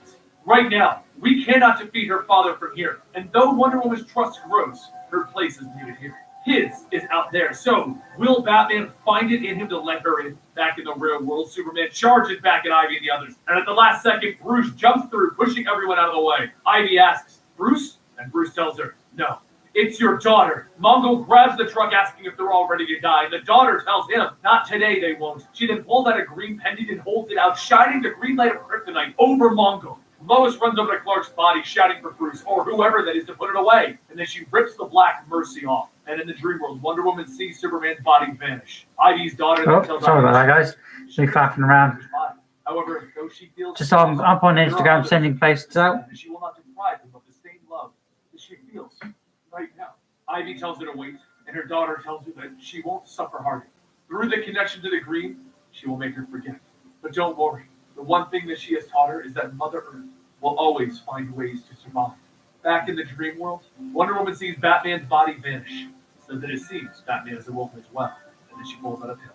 Moments later, she rips the Black Mercy off of herself. And outside, Clark looks around stating that they're all back, but Diana tells him not all. Ivy asks if anyone can show her the way back to Gotham. She really doesn't know why she's here. And as the sun sets, the three heroes stare out of the giant hole in Clark's house, and Diana tells him that he should keep it this way. Clark tells her it's a nice view, but it might be too bright for Bruce. And Bruce says, "No, actually, perfect." This was, in my opinion, one of the best stories about the Trinity, because we got to see a deeper side to each one of the heroes. It's a great way to introduce all three of the superheroes for fans who may have picked up this book because they're a Batman fan, or a Wonder Woman fan, or a Superman fan. I overall really did enjoy this. I hope you guys did as well. Let me know in the comments down below what you felt about this storyline. Don't forget to subscribe to this channel to keep up to date on comic books, and I'll see you next time right here at Comic Story.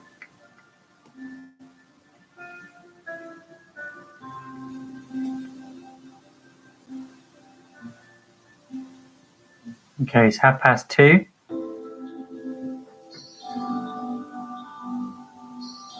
So we've been doing this now for a while. Again, guys, these do take me a while. So if you just want to see the final piece, just go fast forward towards the end, or check another video out until then, and then come on back.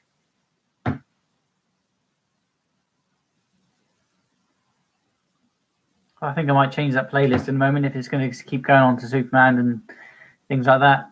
I'm not a huge fan of those comics. You know, I enjoy the DC universe of Batman, Superman, and Wonder Woman.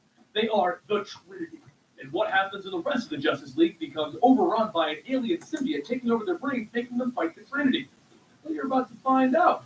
Welcome to Trinity Dead Space.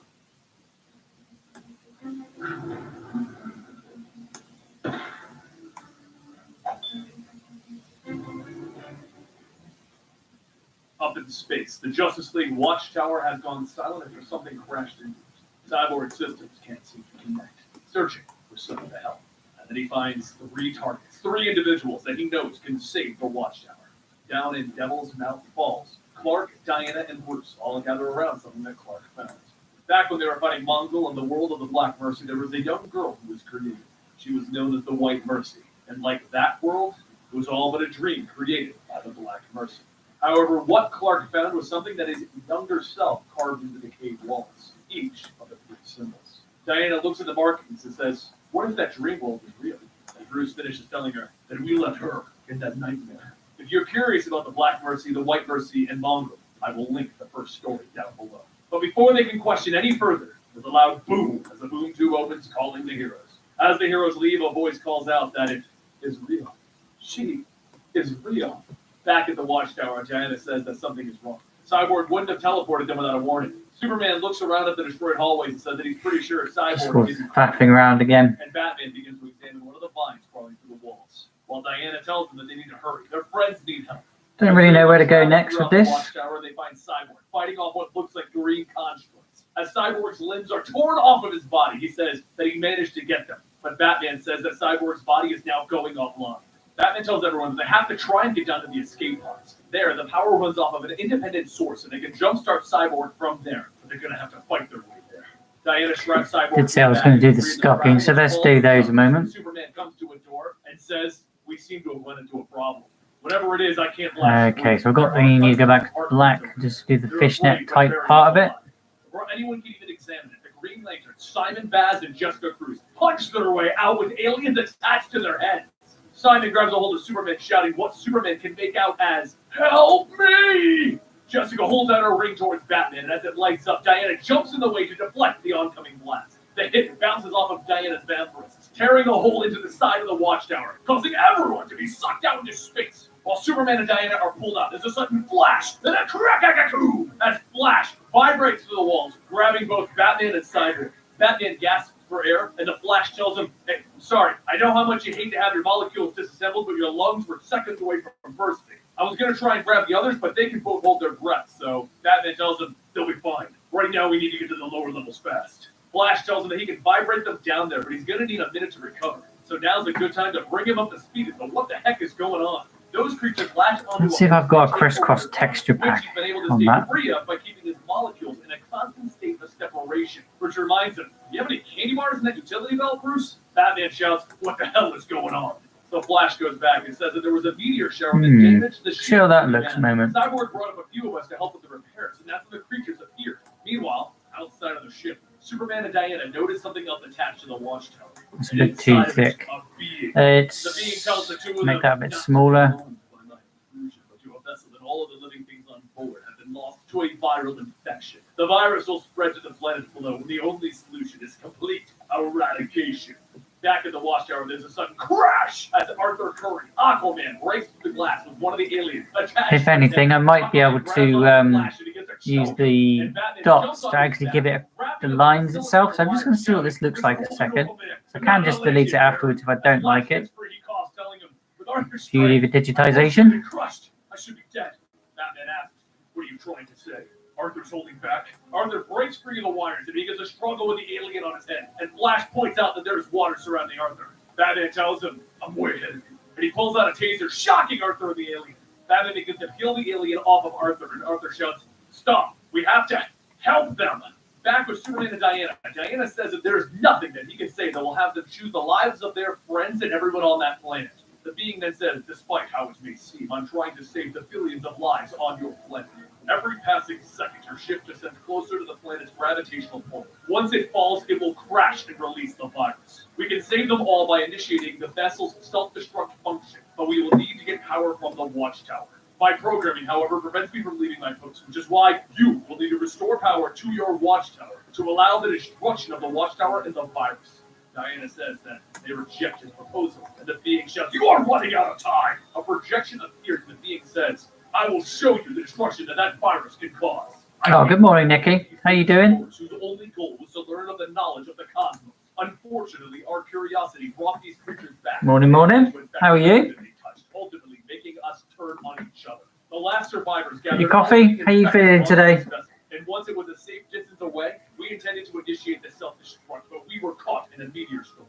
But then there's a shift in the watchtower as the gravity begins to pull it towards Earth. Right to the day. Good. Flash. The effects of the shift throw everyone to the ground, and Batman shouts, "We need to hurry." I'm not sure if I like the playlist in the background. I'm kind of getting annoyed with that one. But what do you think of the drawing? Obviously, you can't. I don't know how well you can see that actually. But one thing that got us through it all was family. Go be with You're getting quite a bit of blur. You can see the hands. You can see what I've done to those now.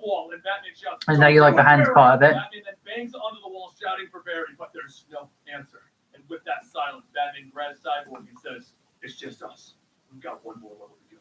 Batman then fires a hook into the wall and he places an explosive on it, allowing him to get through. But before the charge, I know you like the hand where it was, so I've sort of shaded it the same way. Outside of the watchtower, Superman tries to push back. Running to get No, I'm not running to get in. Go away. Don't care, mate. Go away. The ship, telling him, so, just think of John and Lois. Oops. However, just then, Simon and Jessica burst through the walls, telling him, help us, help them. Back in the being ship, Diana ties him up as he shouts, you are wasting time. We have to destroy the vessels. It's the only way. There is no way to understand. Diana runs through the ship stating, she does understand. All life is precious. And then she opens the doors to the aliens. She looks down at them, and the alien being shouts, you are destroying our way of life. Tell 10 people the Y. I've been spelling it with the what with an I. Their mother. She turns back with an alien on her head, hissing, yelling back to the being, calling him a monster. I'm glad you like it. Diana jumps back onto the being. It's a lot different than when you saw it last. These creatures who used to I'm going to do some more detail to those wings because I don't like the way they are. triggered a metamorphosis, not just in them, but also in their planet. This traveler, under the guise of exploring, sought to steal the creature's life force due to the explorer's planet's progress being at a standstill. The truth is, they wanted to alter their own world's evolution with these creatures, but they ended up with something that they couldn't control. They have broken an intergalactic treaty that the Green You like the horns? to enforce, so they attempted to destroy any evidence. Give you a zoom in. Diana charges out of the ship to warn the others, stating that these creatures allowed her to keep her mind, and she will help them. Bit of bit shading on the face as well, not too much though. And slams her back into the ship, telling her, we must destroy their ships. He then starts beating on Diana, telling her that they did this to prevent the intergalactic... God, you can't really see it, but I put a little bit of grey into the hair to give it a little bit of a definition. You'll see, like again, guys, everybody that may tune in today, everything that is here, I will post this over the weekend so you guys can check it out for yourself. As you don't always see the full detail that I actually put in when I'm recording it via the camera because it's like the digital camera is not great. But yeah, I'm glad you like it. Let's see if you maybe be able to see the horns a bit better. Like again, that is a really, it's a lot different to what you can actually see. But if you can see the grey now, you do care. As the watchtower falls closer to Earth, Superman says that they need a place to set down the watchtower. And he knows the building that has a... but it's just like, it gives a different tone to the hair, which I think it needed, because I think just plain black or grey or what would have just, no, it just wouldn't have looked right. With the ship stabilized, the aliens fall off of Arthur, and Flash runs over shouting, I knew it! Bats did have snacks in those pouches. As the lanterns begin to help push the watchtower back up, Cyborg wakes up asking, so, what did I miss? The next day, Superman, Batman, and Diana go back to Devil's Mountain Fall. And Diana mentions that the creatures are the creatures known as the Purple. What do you think of me putting bones on the wings? Like actual bones? So it sort of gives it a... because the wings just look, they look like almost... They don't look like they're wings to me. They look, they do on the actual original picture, but I don't like the way I did that on there either. And then again, I can do it on the there you have it, another amazing Trinity storyline. on the paper version as well. I'll just get some white out. Which if I do like the way it is on here, I'll do the same on the original image. When it comes out, subscribe right here at Comic Story. And if you want to see other Justice League centric videos, click the video playlist right here, and you can also get something else recommended by YouTube right over here, and right down here somewhere should be my subscription base. Don't forget, you can also follow me on Twitter at Comic Story. And do you want me to put those lines on there, or would you like the thing here I've done here? I try my best. I can put the lines on now, and I've got all these little dots, so just follow the dots. And you can see the dots. No, you can't. Like that. Hang on, let me get rid of that.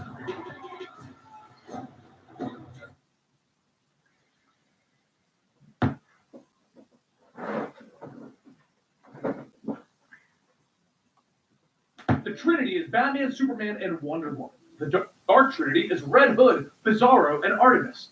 The Justice League Dark is Constantine, Zatanna, and Deadman. What happens if you get all of them fighting demons? This amazing story. Demons.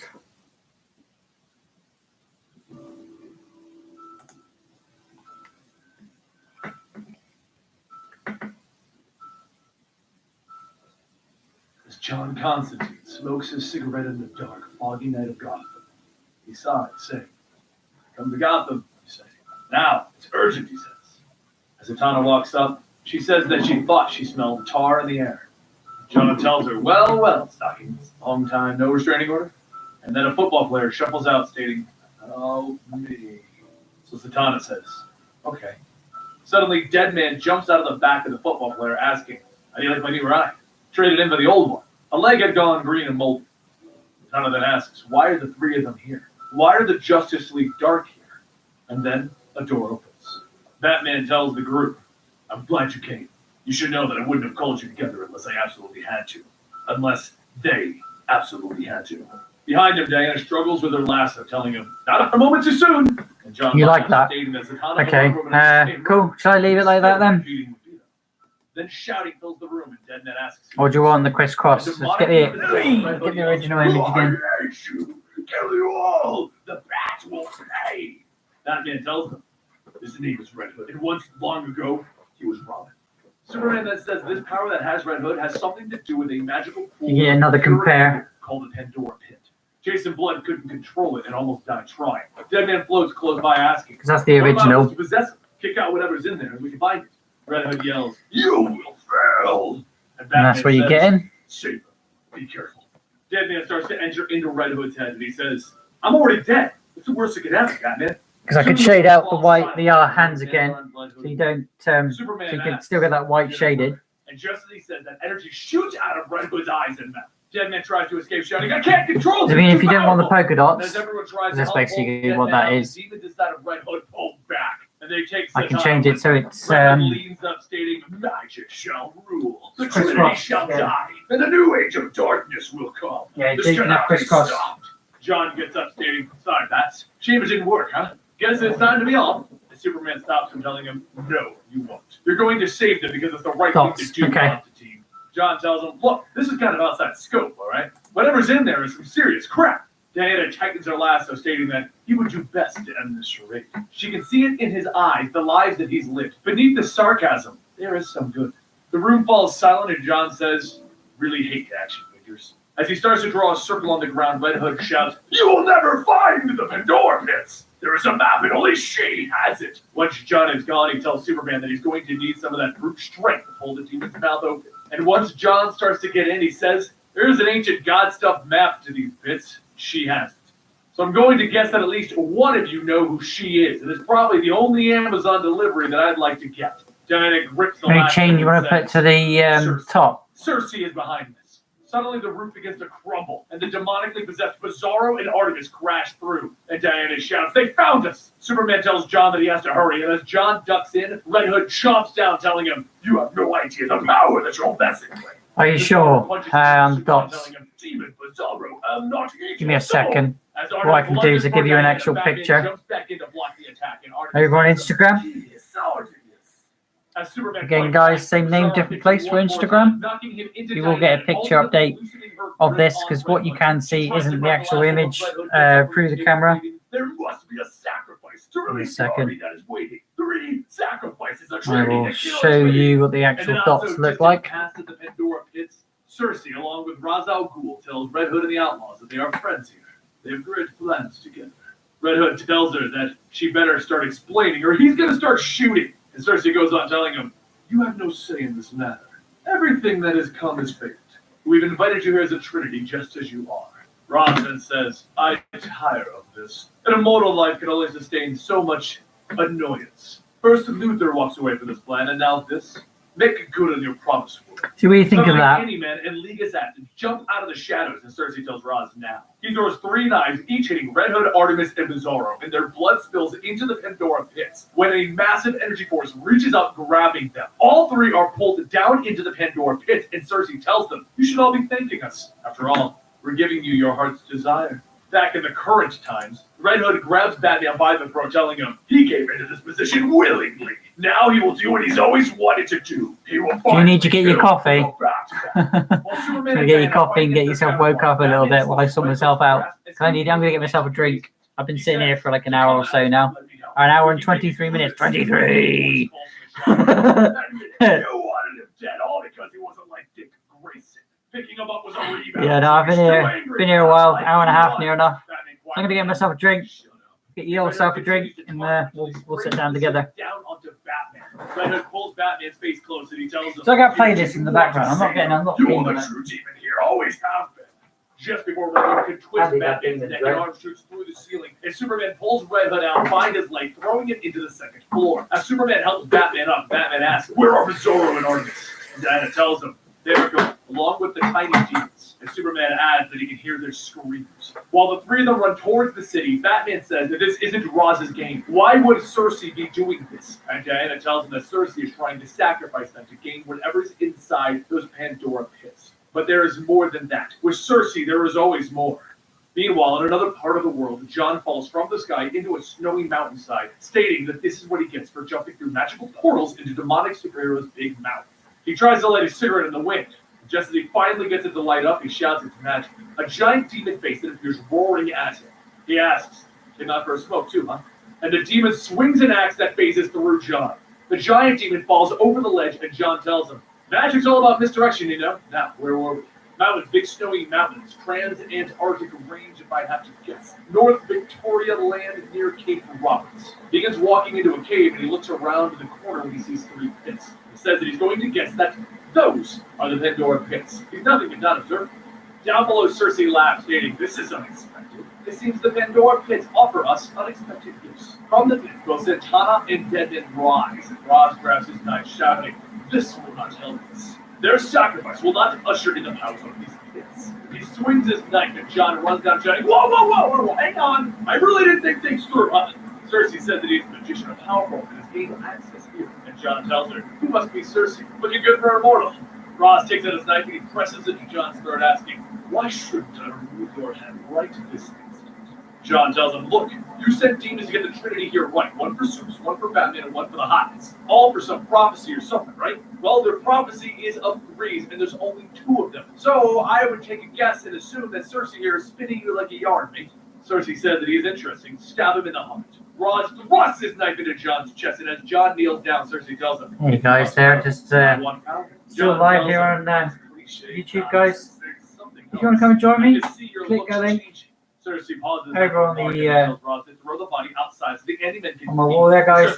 Otherwise, I'm John Blute084 BLUT 084 Art and Games. And Roz pulls the knife out as Still John drawing, points at Deadman, finishing up this week's "That's how." Back in digitization. Gotham City, Superman, Batman, and Diana just finished stopping the outlaws when suddenly mist starts coming out of both Red Hood and Bizarro's mouths. Sorry guys, that was Deadman just me appears before them. Batman telling everybody on asks if Instagram Deadman live. managed to escape. Do a little But as quick Superman screen. takes a closer look, he says, "I don't think Deadman escaped." Deadman lunges forward right into Superman's mouth, and as Diana asks if he's okay, Batman tells her, "No." Superman looks back shouting, "Magic! He was vulnerable to magic, and now he is at our command." From Superman's crest, the demonic mouth shoots forward, and Deadman comes out of Superman stating, "Look at your friends. They look good enough to eat." Superman jumps at Batman so that his chest can eat him, and Diana grabs onto Superman from behind, telling him that this is not him right now. His neck snaps and spins around to look at Diana, and he tells her, "You're right, this isn't Superman at all." With one powerful headbutt, he launches her across the street, and Bizarro grabs her by the neck before she can get up. Deadman then says that they have Superman and Wonder Woman, two of the most powerful in the Trinity. Batman asks, "Really? You don't have me." With one swing of kryptonite, Batman stops him. Britain's lowest fixed price fiber broadband. Away. Both Superman and Bizarro. The two supers fall, and Batman says that Constantine was supposed to save Deadman, not allow him to possess Superman. Diana tells him Constantine either failed or ran. "We need to find the Pandora pit so that we can stop Cersei and restore our friends. You're the world's greatest detective. Solve this." Batman says that magic isn't his, but Diana stops him, telling him that it's his IQ against magic. She knows where her money is. He tells her they need these signs for this. They need to get back to the Batcave. And she points her sword at Red Hood, telling him to use him. She will stand to protect Gotham herself. Superman and Bizarro start to get back up, and as they do, she takes her sword, carving a line. Okay, got my tea. You will not cross this Can't line. have another coffee. swears Already had Diana one today. Scare. Batman grabs One her after the other lasso will and make begins me running to the absolutely Batmobile. wired, Red and Hood I'll be immediately scappy, takes and then an off. hour Red Hood later I'll asks, drop "Is and anyone go to really sleep. interested in you? Why would you want to scare people? It's because you belong to the dark side. You're a killer at heart, and you know it." Batman doesn't say a word, and then he takes out a small knife, stabbing it into Red Hood. He cuts off a small part of his jacket, and he places it in the scanner. He tells the computer to scan for any residue, and then run the results through the computer back into Batcave according to location. Meanwhile, at the cave in the trans-Antarctic, John coughs, telling Zatanna that he's in a bit of a spot here. He's going to bleed out, and any help would be appreciated. Cersei calls out that he told her that Deadman would bring them the Trinity, and advised to keep this other magician alive as a potential weapon. She's beginning to think that he lied. John then asks, "What about Raz? Where did he go? Maybe he's finally seeing through your lies?" Cersei thrusts her hand into the wound on John's chest, telling him that his agony will soon. But as she pulls her hand back out, she notices that John's blood is subsiding. She shouts that this is impossible, and he laughs. Hey, just a bit of magic. It's what she does, puts things in reverse. Cersei looks back at Zatanna and asks, "So it would seem that she has something for Baines. What we got for Baines? Cersei then creates a small dagger and begins to stab Zatanna in the gut with it. John watches, not being able to do anything, and Cersei tells him, "Abracadabra," and now she's gone. Zatanna's blood drips into the pool, and the mist begins to reach out, grabbing and pulling Go her to the down. layer of wings so underneath everything. So if I was to go like so, it goes underneath everything. And then the three of us can eat this world. But just then there's a flash of light, and the demonic Zatanna that steps out, shouting, the pit's commandant. As Superman is being sucked back down, Deadman is being ripped out of Superman's body without the demonic possession. He shouts, "No! She's going to take them back to the Pandora pits. If they do that, the world's gonna fall." Diana grabs onto what she can, and as the force of the portal is too strong, soon all three of them are stuck in. At that time, over in the Batcave, Red Hood asks, "What is science going to do to help you?" Batman turns around holding a syringe, and Red Hood asks, "What are you gonna do with that?" Batman begins to walk towards him, telling him, "I'm gonna kill you." Just then, Bizarro punches through the wall, shouting, "Demon Bizarro, am not here, and your shall soul not be eaten." Batman then takes out a gun and fires a blast into Bizarro, knocking him out, and then looks back at Red Hood, asking, "Where were we?" Back at the trans-Antarctic cave, Roz looks down at one of the pits, stating that this prophecy is all nonsense. The Bat remains at large. Luther refuses to help, and this sacrifice falls apart. Ra's al Ghul has had enough, and he will have the truth. Cersei asks, "You want to know the truth? Long ago, I traded my soul to a dimension of hell. No matter how I've tried over a millennia, I've never been able to break through the barrier. The pits are that barrier, and the power shall breach it." She walks over to Roz and with a push shoves Roz into the pit, telling him, "I am alone, and soon will be whole. This world will be my sacrifice." Just then, the League assassins jump out, and with one swipe of Cersei's magic hand, she dumps them all into the pit. Her eyes begin to flicker, and she says that that's it. The more that go in, the more power that she gains. Soon the ultimate sacrifice of the Trinity will be complete. Back from the pit, the bodies of Zatanna, Superman, Deadman, and Diana all rise. And as Cersei looks at them, she says, "Maybe just two of them will be enough." John leads her from behind, asking, "That's the plan then? Sacrifice them all to the pit to regain your soul?" Cersei looks back, telling John that he offers nothing. His soul is as vacant as her. But these heroes, they are the most selfless of souls. She will honor them as she consumes them. Nothing will stop her. John weakly says, "Actually, Something like that. and just like your prophecy said, you need all three. Unless you're just starting to make this whole thing up like a cheap con artist like me." Just then there's a rumbling from the cave's roof, and that's when Red Hood and the Outlaws, along with the Batplane, crash in. Red Hood asks Cersei if she missed him. And from the cockpit, Batman shouts, "Get away from my friends or I'll be forced to blow you back to hell." Cersei shouts, asking, "How? Nothing can break the control of the Pandora pits." And as Red Hood and the others tear into the Anti-Men, he says, "It's simple. Batman killed us." And Batman adds, "Temporarily. He used a potassium chloride injection to stop our hearts. The possession left when we died. So this is your last warning. Release our friends." Cersei yells, "It doesn't matter. You're too late. Magic rules here." Batman fires a blast at the four held captive, stating, "Actually, I prefer science." He goes on to state that the heart vibrates at a certain frequency. Basically, that blast killed his friends for 1 second. Sorry. And then Superman tells Batman, "You're forgiven." And he grabs Cersei. As Superman holds up Cersei, she casts a spell to free herself and shouts for her Anti-Men to gather. As everyone stares, Deadman says, "Ah, they grow so fast, don't they?" Cersei, now in a giant body constructed of Anti-Men, shouts that Cersei will have her soul. Diana, Superman, Bizarro, and Artemis all jump onto the Anti-Men to hold Cersei in place, and from behind, Batman hits her with another blast. While she's stunned, Zatanna shouts, "Tu lives young, and all of the Anti-Men begin to be pulled apart. Artemis hands Diana her lasso, and as Diana asks Superman if he would, he shoots by, grabbing and tying it around Cersei. She tightens the lasso and tells Cersei that there will be no sacrifice today, and Cersei begins to laugh. Cersei yells that this is where you're wrong. There was a sacrifice, just not the one that you expected. And everyone looks over to see John Constantine. Cersei goes on stating that he tried to save them all, and even gave his life for Zatanna. Seems he was really a hero. Zatanna quickly runs over and says, "Let's see him do it." And John begins coughing up, stating, "Blimey, died and gone to heaven." Zatanna kneels down, telling him, "No, you haven't yet." And John tells her, "I'm not so sure. You look like an angel to me." As Superman and Diana begin to walk Cersei away, something starts to creep out of a pit. As Cersei shouts that she can feel it, death is coming. The figure from the pit lunges at her, and as Raz stabs his knives into her back, he tells her, "You're right. There is no hope when you cross Ra's al Ghul. Only retribution." He pulls her body back and throws it into the pit before suddenly vanishing. Inside the pit, Cersei begins to sing, thinking that there is no hope for any of them. No redemption. Nothing lies beyond. She's scared. She doesn't want to die. There is Something no like that for bone wings. And as she looks up, she sees Diana swimming down, reaching out. Just all getting rid of extra Back up bits in a top, minute. Superman begins to pull Diana out, and he says that the magic is weakening them. And Batman tells him it's okay. I keep And with that, the Outlaws and the Trinity. I changed the wings altogether, really, because no one dies on this. because they're a bit too.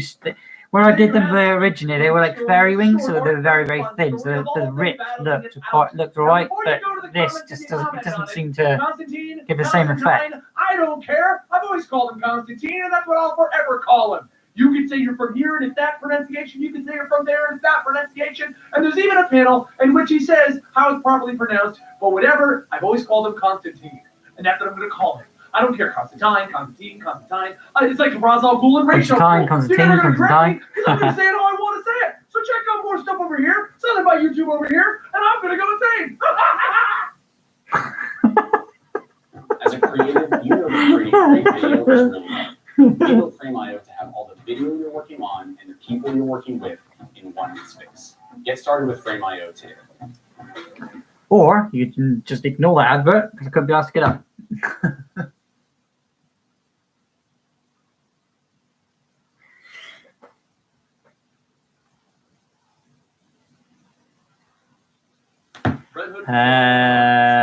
Is that a good thing?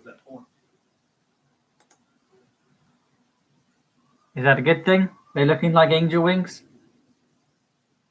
Welcome to the Complete Story Series. Like the white. Single issues of comic books, and I break them down. Yes, before they looked like too much like fairy wings. Well, they were fairy wings originally. Very thin, but I think a demonic creature doesn't have a fairy wing. It has more of a bat or dragony type. Except at that time, Ma was actually using the school to recruit juvenile soldiers. As Jason runs at Mom, who was holding a gun to Bruce, he tells himself that Batman could have totally handled this himself, but running her out of the window would be so much more fun. Now, in the current time, Jason finds himself doing the same thing, except this time he's not taking down Ma. Okay, I'll do a little bit more detail on the wings then. And as the building begins to explode, the blast sends both Jason and Ma tumbling outside. As she catches her breath, Jason sits there asking, "Why would anyone want to do this?" Ma tells him that she knows exactly why and who. Not knowing that she's talking to Jason, she tells him that long ago she So give it talons. foster system to recruit her. Thinking I like talons. Though she recently got out of prison, she figured that she would pick up where she left off. And then she met with an old associate who was building an empire while she was away. That man was Black Mask. And she just declined his offer to go work for him. Jason says that she's lucky that he happened to be in the area. And Ma says that's not the worst part. There was a holdup in her licensing for foster care. Right now, that building was supposed to be filled with children. But Black Mask couldn't have known that. So this wasn't supposed to be a warning. It was supposed to be a massacre. Later, Jason heads back to his hideout, pulling out all of the information that he has on Black Mask. His name is Roman Sionis. Born into a powerful crime family, he killed his own parents, and he did a lot of black market stuff, and now he's cutting down on his competition. Not long ago, Jason stopped a virus that Roman had used against the mayor. And the way it went down, it looked like it was supposed to be an execution. Afterwards, one of Roman's men offered Jason a job of working with them, thinking that he had actually killed the mayor. Jason decided that he would take up Roman on his offer, and he would shoot his way into Roman's car. He jumped through the windshield, kicking the driver and holding a gun to the passenger, and he tells Roman that he got his car. Roman begins clapping, stating, "This is splendid! You're everything that I thought you would be!" A little while later, Roman takes Jason to the top of the building to look over Gotham, and he says that he was never one for dating when he was younger. If there was one thing that he learned, it was that people will always let you down. But a woman like Gotham, she's forever. She's been so mistreated over the years by people who used her like a doormat. And as Roman goes on, he tells Jason that the reason he wanted to meet him was because he wanted someone like him to be his second in command. An heir, really. The only reason Jason agrees to help Roman Again, I don't know. What should we change that? Should we change that to Roman, phoning? he was the one who infected the Let's turn that down a bit. Roman then takes Jason down to the street for 4 of his henchmen on, Really? telling Jason these men failed in killing someone, so I would like you to make examples out of them. Jason tells him, are you asking me to kill these people? I'm going to have to pass. And so should you, mainly because dead men make lousy henchmen. The men try to plead that it wasn't their fault that they couldn't kill Ma Gun, but then Roman tells Jason, I respect your reason, and he presses a button. The men's heads all then explode, and Roman says that he has a business to run, though he does like a man who follows his own moral code. A little while later, Roman sends Jason to acquire something that is a game changer from a passing train, even though he didn't say what it was. Jason hits a button as the train gets into position, and the brakes of the train come to a screeching halt. He leads some of the other henchmen to secure the cargo and as they get close, the doors of the train car fly off, hitting the henchmen. A voice then says, put away the guns, little one. And Jason says that he hopes that nickname doesn't stick. Who the hell are you? The woman steps into the light holding a giant axe, telling him, my name is Artemis, and if you don't put those guns away, I will be the last woman that you ever see. Jason tells her that he's not the biggest fan when it comes to fighting women, and Artemis tells him, do not worry, I'm not just any woman, I'm an Amazon. Jason points back, stating that the guy back there, Black Mask, he wanted me to grab whatever weapon was on this train, so unless it's you, please step aside. Artemis asks if he actually knows the amount of power that this weapon has. She's been looking for this for years, and it has the power to destroy the entire world. You know, that sounds a little dramatic. I also noticed that you're not wearing any magical bullet-deflecting bracelets, so I don't think you really have a say in this. He then fires his gun, and Artemis begins deflecting the shot with the axe, telling him that she doesn't need any bracelets. In fact, she doesn't even need a weapon to deal with someone so fragile. Jason asks, who are you calling fragile? Okay, it was already on their level. Throws the axe on the ground, telling him, just so we're crystal Just clear, gonna go to forward, don't effects. ever call me princess. She picks Jason up and he asks, just out of curiosity, before I die, Oh, what is we all got that buff. train? Sorry about That it is something called the Bow of Ra, an ancient artifact of incalculable power. He asks if she intends on selling it. Because his boss is more like a crime boss and less of an annihilator of life on Earth type. But as Artemis tells him that he may not know him as well as he thinks, Jason releases his taser in his chest plate, shocking Artemis. Roman then walks up clapping. You are more resourceful and determined than I could have ever imagined. You're going to make a perfect heir. As Roman walks with Jason, Jason asks if he's going to tell him what's on that train. And Roman tells him, of course, there's no more secrets between us. What's on that train is a cutting-edge piece of technology. The future of No, I don't like genetics. As the two walk, Jason notices something. He pushes Roman out of the way as Artemis' axe slams down between them. She runs in, grabbing her axe, and swings it again, telling Jason, we are not done. And Jason jumps up, stating, I'm pretty sure we are. What you're looking for isn't on this train. The henchmen begin opening fire Why at is Artemis. it darker? That doesn't make no But sense. as Artemis runs off, Jason follows, stating, I got this. Once Jason and Artemis jump off of a rock, she tells him that he can drop this whole I know thing. why. She's been trained She's not for yellow. battle, and she knows someone who's pulling their punches. So Jason explains, all right, maybe I'm not a bad guy, but I'm being a bad guy to try and take down my boss. Maybe we can help each other out here? Artemis tells him fine. She accepts his terms. Before Jason can argue that he is not in fact surrendering to her, a helicopter flies in to take away the train car. The henchmen open fire again, and Jason jumps, pushing Artemis into the empty train car. As the two of them get the train car flying away, Jason tells him that unless you can fly, Actually, if I turn it down a smidge, it would just be like a glow. For now, she can cover a great distance in a single bound. Jason realizes that that doesn't mean that he can get into the train car, so he turns to her asking what about himself, but within seconds he's thrown into the train car from the ground. He grabs onto one of the chains of the cargo, and then suddenly there's a giant crash on the side of it. As Jason and Artemis climb onto the cargo, he tells her that she really needs to find a better way to treat her allies. They then make their way into the container, and Jason says that he has good news and bad news. The good news is that he's pretty sure that this isn't the ancient weapon that she was looking for. The bad news... This is not the ancient weapon that you're looking for. Stating, by the gods, is that him? Jason tells her no. The game changer that Black Mask is referring to is a clone of Superman. Artemis says that she only came to Gotham to retrieve the Bow of Ra, but even she knows how apocalyptic it would be for a criminal mastermind to get his hands on a Superman. Roman's voice then tells them, trust me, the possibilities would be endless.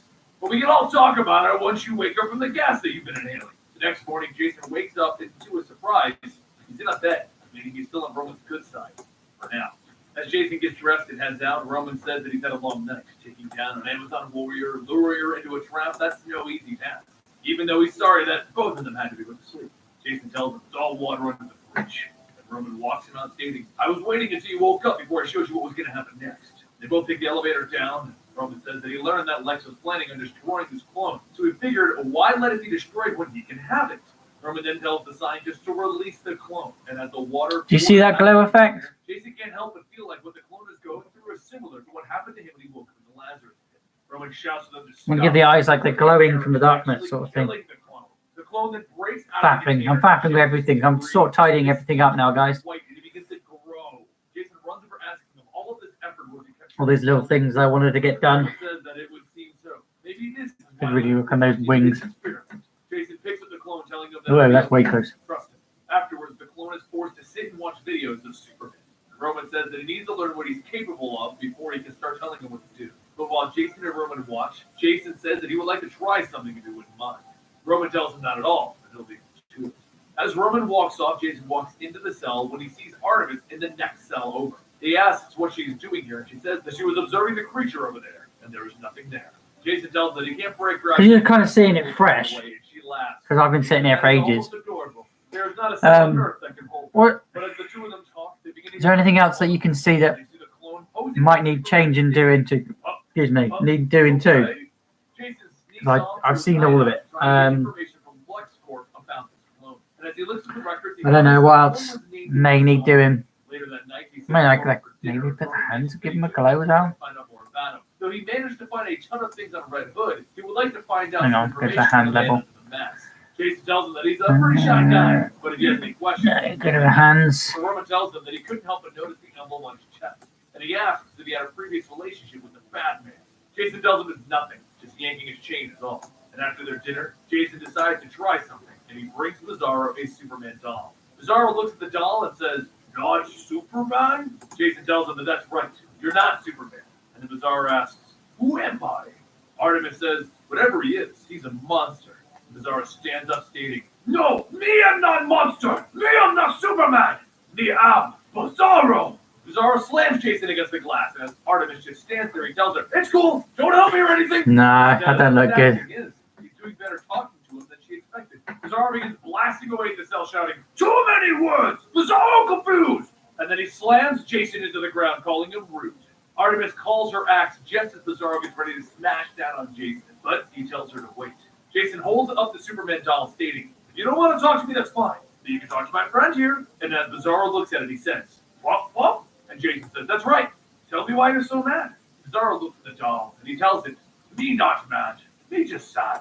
Everyone thought I was Superman, but I'm not. I'm Bizarro. And I'm alone." Jason sits down, telling him, "It's okay. You're not alone. I'm your friend. And so is this woman over here. Come say hello." Bizarro looks at her. "Hello, Red Her." And Artemis says, "Hi." While Jason sits with Bizarro, Roman's men ask if they should shoot, but Roman watches, telling them, "No. Let's see how this plays out." Once Bizarro is put back into a new cell, Roman tells Jason to come with him. He would like to share a few things. As the two of them walk down the hallways, Roman says that he's sorry that there are no lights here. Bizarro took them out when he went a little crazy. And after a bit more walking, Roman shows Jason a portrait. He tells him that this was his mother and father. But rather than spending time with him, they spent their time handling their empire. Crushing disappointment, really. Jason asks, Just faffing with textures and little things I can do. See what does work, see what doesn't, really. Soon the two of them make their way to a giant storeroom full of weapons. Let's go to this one. Actually. Go behind everything. So go back to the level here and see what this does. Sadly, no. I did once have it, but a week ago I sold it back to its original home for profit to the country of Corey. Artemis listens in, and after hearing the location, she heads off. As they walk, Roman pulls out a vial, telling Jason that here it is. These dots load in a second. Roman says that it's the same virus that he used to control them there. The control that he lost during his last assassination attempt. Jason looks at him, realizing that he's just been ousted. "How long did you know?" And Roman says, "I always knew.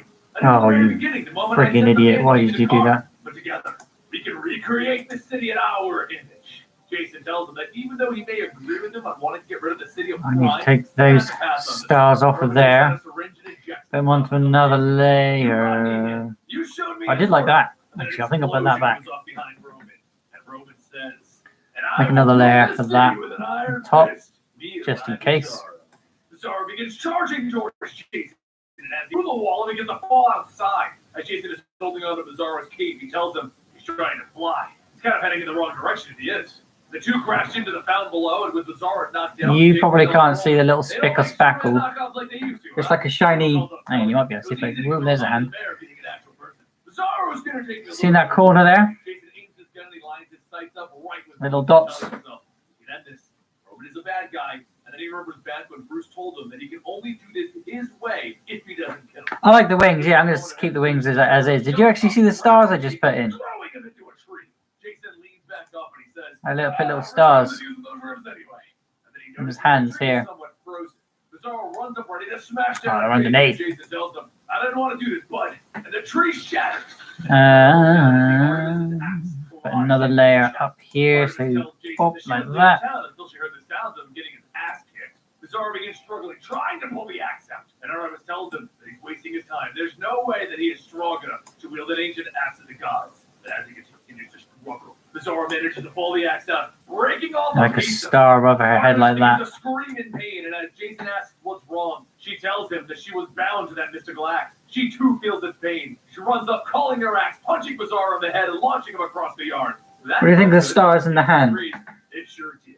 But Roman up there isn't feeling too good about it. Before Artemis goes back to beating on Cesaro, Jason tells her to do him a favor. Please try not to kill him. Artemis shrugs at Jason while telling him that she'll try not to kill him, but she will not be trying very hard.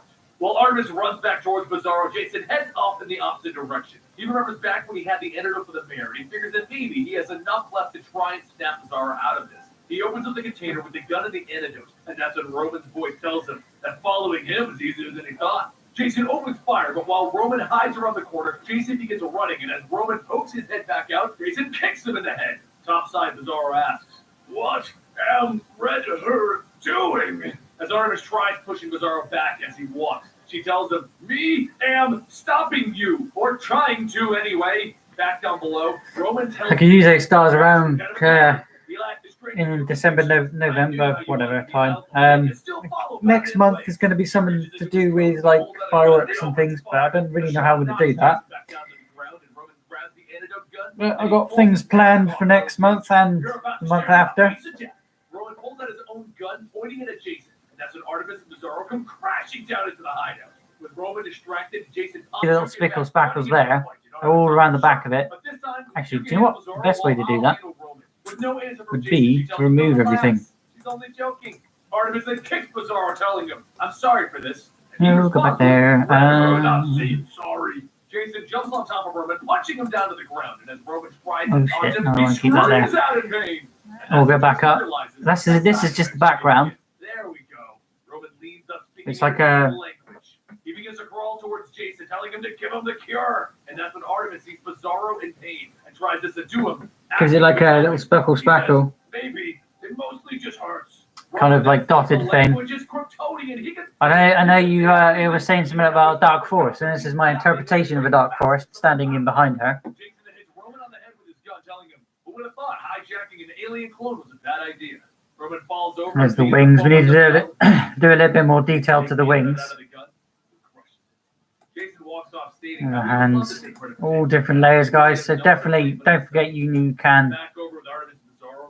When you do digital art, don't do it all on the same layer, because if you do need to delete anything, like I could get rid of those stars now because they're on a different layer here. So if I don't like them, all I gotta do, and they're gone. But I do like them, so I'm gonna keep them.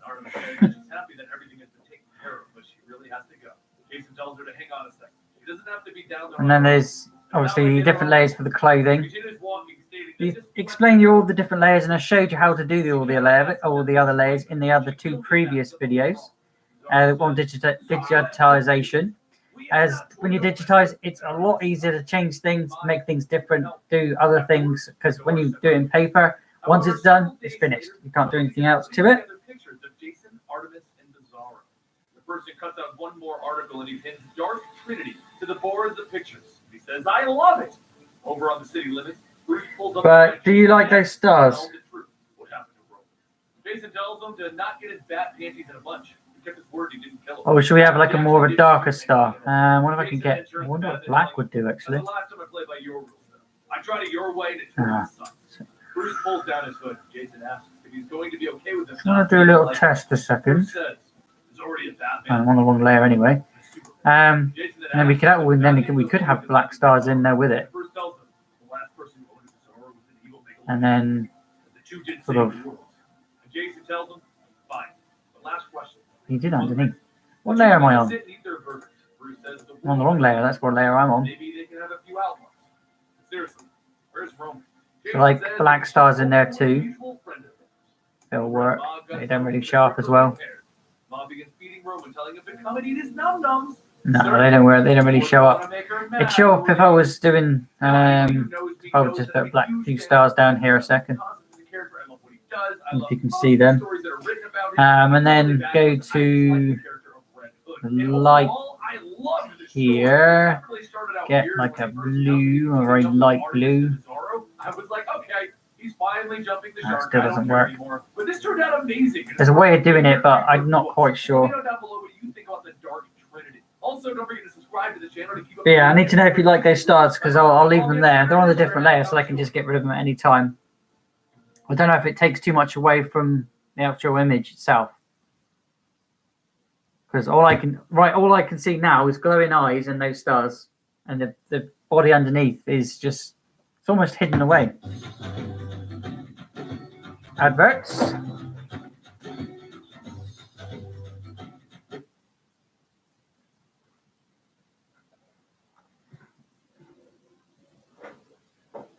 It's time to revisit the Red Hood and the Outlaws storyline. Not the original from New 52, but we're going to go back. Where'd everybody go? The one that included Must have been clicking that link on the Instagram. I do notice that a lot of people click that link and don't realise that they have to sign in when they're on the Instagram. So if you do ever join me from the Instagram links, guys, be prepared to sign in, or just come over from Instagram, go straight to YouTube app, and then you can find me straight from there. If you put the words in Bloot084, same name, different place as the Instagram post, it has to be art and games, and then you can find me there on YouTube, guys. But if you're already watching this, then you already know that. In our last video, Jason Todd was faced with the grim task of stopping what could happen. They allowed Superman's clone Bizarro to live. He decided to take Bizarro out to peaceful meadows to make Bizarro feel at ease before he was secretly going to kill him with a kryptonite bullet. But after listening to Bizarro tell his What can I story, do? he would like to help Oh, hello. What's this? real memories in an artist. Jason will. What does this As the do? bartender hands Jason a glass, he tells him that he What does this one do? even if he is going to make a name for himself. I don't know. But around this Let's go back to the lair. a customer who hasn't earned the right. to Fapping. ask for a I'm fapping. What does that do? Jason tells him that he's just trying to Nothing. hire the guy, not looking for any trouble or anything. Artemis says that actually that would be her. And the bartender asks, "Who exactly would you?" Filter blur. Artemis spins back, smashing a glass into Doesn't one do of the anything. many villains surrounding them and shouts, "She is the one looking for trouble." As the entire bar breaks out into a fight, Jason and Artemis make short work taking up the thugs until one calls out, "Sister," to Artemis. When Artemis turns back, she sees her friend Aquila. She asks, "By the goddess, how?" Aquila asks if she really thought death would stop the Shinto. She pulls an Need to arrow change out of that. her bow. Jason Those wings a cracks little the bit. I metal. like the wings. I like the way they are, but they need to sort of. You see, I didn't do it directly over it. I did, didn't I? I'm an idiot. So what's the deal? Sturk obviously I can't get rid of it. someone that you do. And Artemis says, I'm gonna have to reshape them from there. That's fine, I suppose. Artemis pours herself a Let's drink go off down effects. Go back to digital. They were best friends growing up, both trying to hone their skills in combat so that they could become the one true protector, the Shinto. However, Aquila didn't believe fighting for a pantheon that she And then go abandoned. The place that they were staying, Vana Maidal, was a I don't want to be. I want to keep that what it was, and I can't remember which one it was. Must be on textures. No, it wasn't on textures. When she was found, she knew that she had changed. Sketch. She had been sunk. Yes. She couldn't speak of anything because she was duty bound Yeah, by on the sketch. gods. It wasn't that sketch. It was this one. And Aquila defended it using the bow of Ra. That's when she appeared. Diana of Themyscira. She had come to stop Aquila from using the boat's destructive powers. All she wanted to do was protect the sister that she loved. So Artemis attacked Diana, but knowing what she knows now, she would have rather welcomed Diana's help. It's thickening those lines a little bit for the bones. Something that could kill everyone. And in the end, she stood with Diana, and it was by her hands that she killed Aquila. Artemis looks at her glass, saying that the bow was thought to have been lost. Okay, that's a bit too intense. By the gods, or so her and Diana thought. Jason tells her that they need to go find it, and Artemis slams her glass down, telling her, "Let's." As Jason and Artemis fly to Karak, they watch a news report about how General Ahmed Haneli, a self-appointed dictator, has bombed his countrymen when they attempted to flee to the neighboring countries. The news says the attack was something unidentified, but Artemis says the power that they just saw was the power of the bow of Ra. And Jason adds that Black Mass did say that he sold it to someone in Karak. Jason tells her that magic isn't what it used to be. Okay, right. 10 points. If I can get this right again, I don't know. Cannot be trusted with the destructive power of the sun. Her and Aquila had trained their whole lives to become the defenders of their people, the ones who could even use the bow. And if the power trophy it's just coming in too thick. the mortal have. But before Artemis could say another word, the point Turn that down all the way down then. They must turn back or they will be shot out of the sky. They've already witnessed the power that he's capable of. Jason grabs the radio, telling them, "Sorry, but orders aren't really our strong suit." No, it's coming in well quick. Artemis says that was Don't want that thick for a bones. Relax. It's not anything that Bizarro. I'm gonna have to colour it in manually. Bizarro sinks as he sees a missile heading straight for him and then explodes. As the smoke clears, he tells them, "That's a groove." He lets go of the plane to chase the jet that are after him. As the plane starts to fall, Artemis hits the roof, stating that they couldn't just kill a plane that flew. Jason had to make Bizarro feel useful, huh? Bizarro shoots over to the fighter jets chasing them, and he begins to tear apart the planes, asking, "There, how am you like it?" Back at the falling plane, Jason says, "Look, Bizarro let the pilots escape. Kind of feels like we're having a positive effect on the guy." Bizarro quickly flies back over, catching the plane, and as a bright light shines, Bizarro says, "Ria Mac, but me I'm confused. It's nighttime. Where did sun come from?" Another explosion goes off, sending everyone to the ground, and a short while later, Jason wakes up covered in ice. He zaps the ice off, breaking out, stating that he's so done crawling out of graves. But thanks to Bizarro, wherever you are, he's okay. Suddenly, rifles are thrusted into Jason's face, and he tells them, "Look, how about we don't do something that you are going to regret later?" Elsewhere, Bizarro begins to feel a stick pointing his face. When his eyes open, he shouts, "Reds! Bizarro, I'm saving you!" And when he sees that he landed in the middle of a town with strange people around him, he says, "Bizarro, I do not have any idea what is going on, as usual." The next morning, Jason wakes up in his cell, and the soldiers guarding him tell him that they know that he's an American, which makes him stubborn and arrogant. He needs to tell them why he's here. Jason says that he'll only talk to the general, not his lackeys. One of the men tells him, "Look, we decide whether he sees you or not, so give us something to work with." Jason looks out the bars of his cell, telling them, "Fine, I have a history here. I once died. A man sent me on a wild goose chase to find my birthmark, and then I was nearly beaten to death and blown up." As Jason goes on, he trails off, seeing the old destroyed building that he was left in. And then he turns back to the soldiers, asking, "Is this just another one of Joker's games?" One of the guards asks, "What the hell are you even talking about?" And another says, "Look at his eyes. That's the eyes of a crazy man." Jason then shoos off the guards, telling them that they're going to have to find a pasty-faced freak if you want me. "I'll be right here. If not, go get the general." As the guards leave, Jason sees himself as Robin. The young Jason asking, "This is what you became? Maybe I would have preferred death." Jason leans against the wall, telling them, "Yeah, maybe." In another part of the country, Artemis is bound and chained. And even before she opens her eyes, she knows the smell. The smell of 1,000 men never fades. But the voice that she can hear shouldn't be alive. Artemis opens her eyes and sees Aquila with her war axe. She shouts, "I have killed you." Aquila says, "We shouldn't dwell in the past, but we're together again, and all is as it should be. Now it's time to save the world, Artemis." Later, Artemis stands in a chamber with other Amazonian women. They all begin toasting, telling Artemis that they have heard a great many things from Aquila. Artemis turns to the group, telling them, I need a moment. But in the back of her mind, she knows that she can't stay. She needs to find Jason and Bizarro. Aquila follows up behind her, telling her that she's sorry for stringing her up and stealing her beloved axe. She just needed time to explain. Artemis looks out at the restored city and says that isn't no problem. What she wants to know is how their home is even here. Aquila says that Ra doesn't explain his ways to her, so they should just take a moment and be grateful. "Welcome back, little sister." Meanwhile, out in the desert, the young boy Olan is hanging off of Bizarro's shoulders, asking if he's sure that this is where he wants to take them. Bizarro tells him, "Yes, you am wanting to be free. Me am bringing you to the Reds. They have way smarter than Bizarro." As Bizarro looks at the mountain right in front of them, he then adds, What's your problem?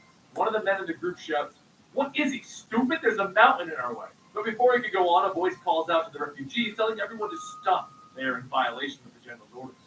Suddenly, an attack helicopter flies by, firing into the crowd, telling them that this is their final warning. Lazaro uses his freeze abilities, hitting the helicopter, telling them, here are your final warning. Lazaro, do not do warning. Lazaro does bad. All of the refugees begin to run away from the helicopter, but before it can crash, Lazaro catches it, telling them, Lazaro might not be as smart as Red Hill, but me am not stupid.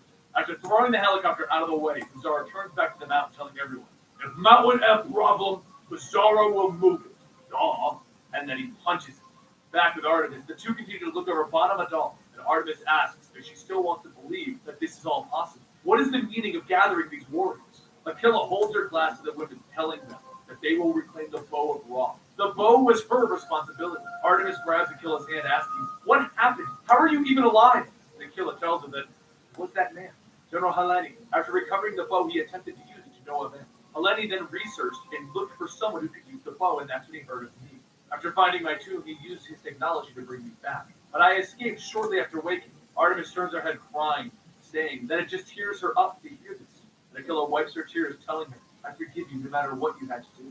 Ra is bestowing his blessing on the people of Bottom Adal, so it is time for them to put an end to the general. Meanwhile, over at Jason's cell, a few more images of his former self flash by, and then he wakes up tied to a chair thinking, so that's why I had the visions. Concussions! As Jason looks up, Nelly said that he thought keeping him alive would prove useful, perhaps learn how he survived their attack on his plane. Nelly then turns back, telling the guards to take the American out and shoot him. But as they undo his ropes, Jason quickly knocks them out, grabs a rifle, and points it at the general's neck, asking, what did you mean by there? Because there would mean that you didn't attack my plane. It also would mean that you're not in possession of the bow. And Nelly then pleads, telling him that he doesn't understand. He has to act like he's the one who did this because he doesn't want to show weakness. Yes, at one point he did have the bow, but Black Mask told him that only one person could use it. Jason's eyes widen, saying his partner told him only a Shimtar could wield the bow. She also said that the last one to use it is dead unless. Back at Bottom Adal, Aquila heads back to her chambers and quietly calls her mistress to her. The bow of Ra begins to form in her hand, and Aquila says that in the name of their beloved Ra, soon all will kneel before his power or they will burn. Later, as the night goes on, Jason finds himself standing with Nelly and his men as Aquila appears before them, shouting that he would soon rather die before surrendering Karak to them. Jason tells him, man, spoken like a true statesman. Aquila calls out to Haneli and his men, telling them that she is the killer, Shimtar of Bottom Adal, and their reign of terror is finally over. As the Amazons charge down, Artemis grabs Jason, telling him, there you are. Though I never thought you died in the plane crash, I never thought I'd find you on their side. Jason starts fighting back at Ellie's men, telling her, yeah, I was going to say the same thing, but there's definitely a perfectly good reason. He says that he doesn't have it. She does. Artemis punches another man, asking, how could you believe those words? And Jason tells her, for starters, if Anelli did have the bow, wouldn't he be using it right about now? Artemis pauses for a moment and says, he must be lying. She runs through the battlefield, grabbing the general, shouting for him to tell her where the bow is before she removes his head from his shoulders. He calls out, asking if she really thinks that he would use something to kill his own. My son's about to come through the door, I think. Yeah. Ask herself, who is Iraq, the current leader or their leader? Artemis tightens her grip. You mate here again? Call off the You mate here again? And Haneli tells him that he will not leave the mercy of his citizens to their angry gods. Still alive at the minute. On the boat, telling him, so brave.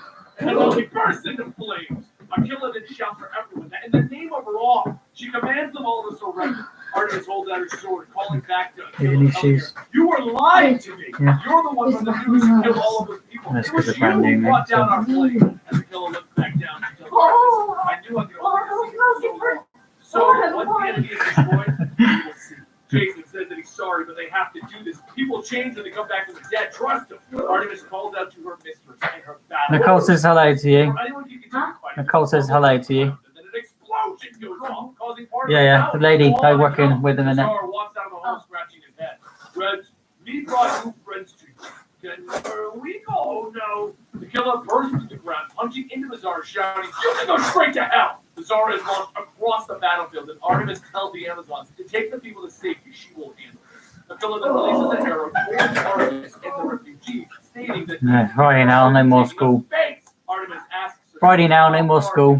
she braces herself from the hit from the arrow. A fiery blast rips through the land, slamming into Artemis, and once the smoke clears, Aquila walks down asking if she's. Artemis holds out her battle axe, telling her, of course not. This is her damned mistress, a metal guardian that she does not deserve. A killer reaches out, telling her that this is her last chance. Join her, please! And just then Jason appears, slashing into Akila's back with the all blade, telling her that she must be dead. After Aquila turns back and punches Jason down, he says, "That must be it for those blades." And then Aquila breaks. Yeah, we'll talk. If my phone's okay for talking later on Instagram, we'll have a chat about next week. Just seen your message. Let's get those up a minute.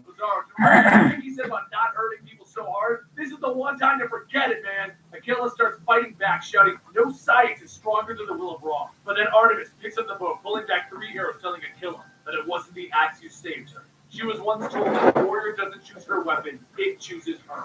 Aquila looks back, asking if she has any idea of the horrors that fall on those who do not deserve to wield the bow. And Artemis tells her yes. She's staring right at her. And she releases the arrows. As they shoot off, Artemis thinks back that it should have incinerated her, as it would to anyone not a Shimtar. But it obeys, and it becomes a part of her. If Ra agreed with Aquila's plight, then his flame would do no harm to her. But clearly, as she is burning, Aquila was mistaken.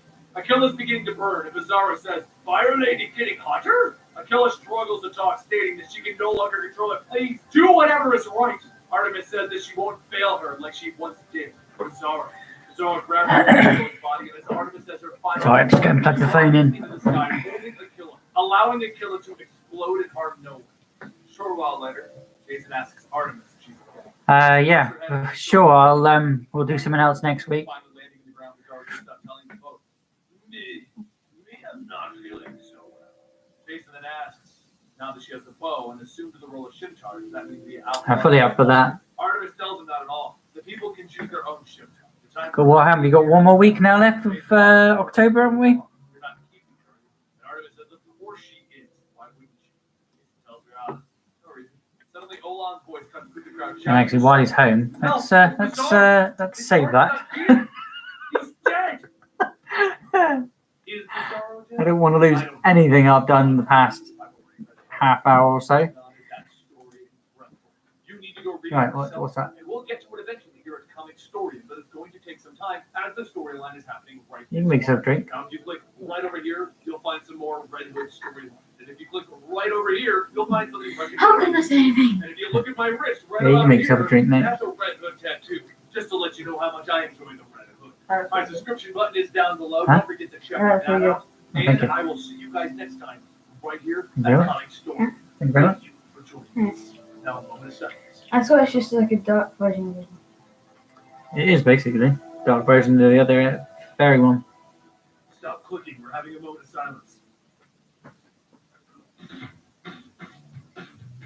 Low on power. Duracell Power Bank. Up to 48 hours. Adverts. extra charge. The new Duracell Power Bank. Skip. Even though 1 second into the end. Right, what are you skulking? What are you flapping? I'm not a bird. Okay.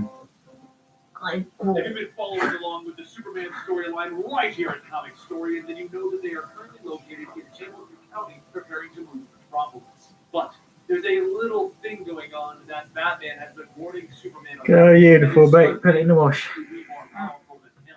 What happened to his son turning evil? Find out today.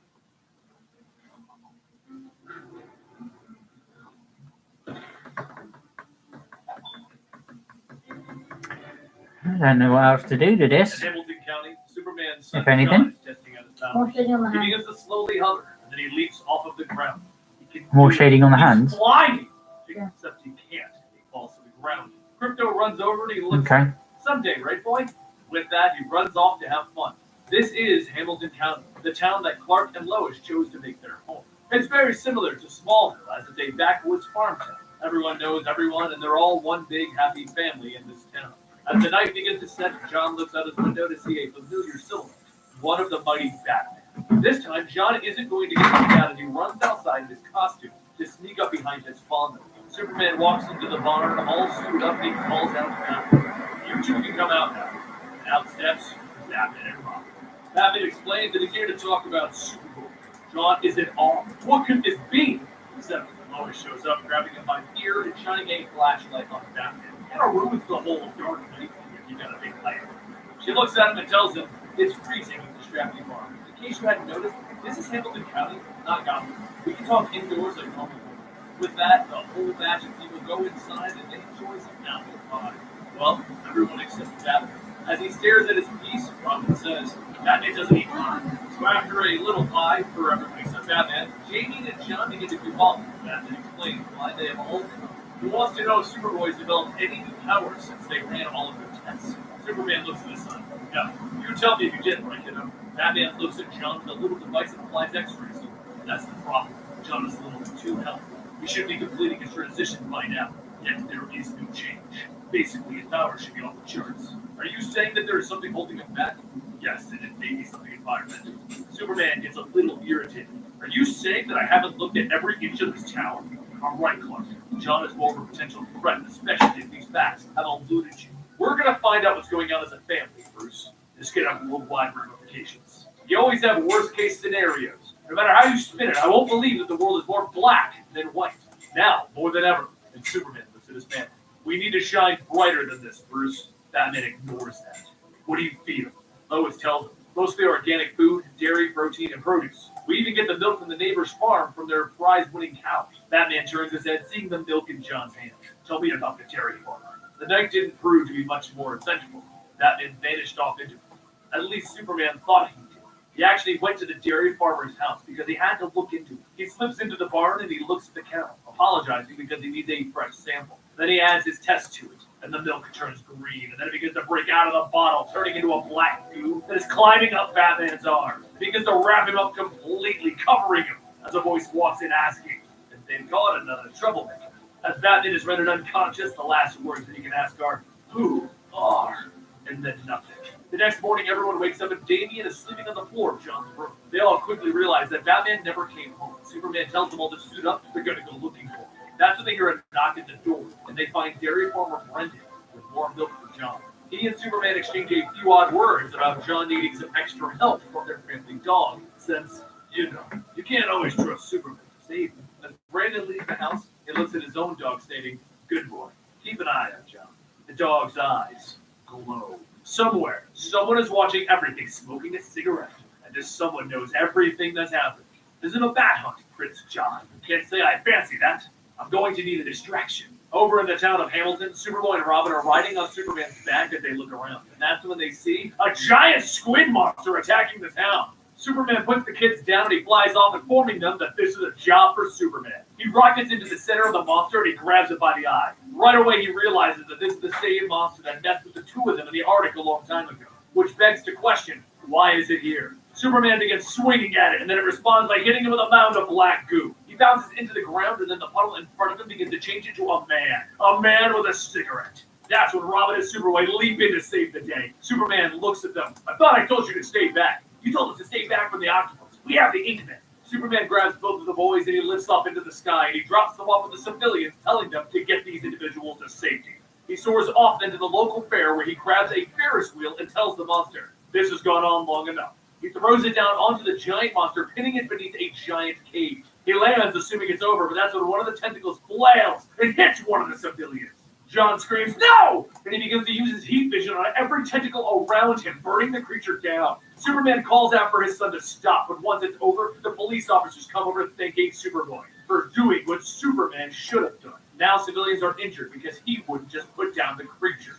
As Superman takes the boys, they look over the town and he tells them, the civilians are scared.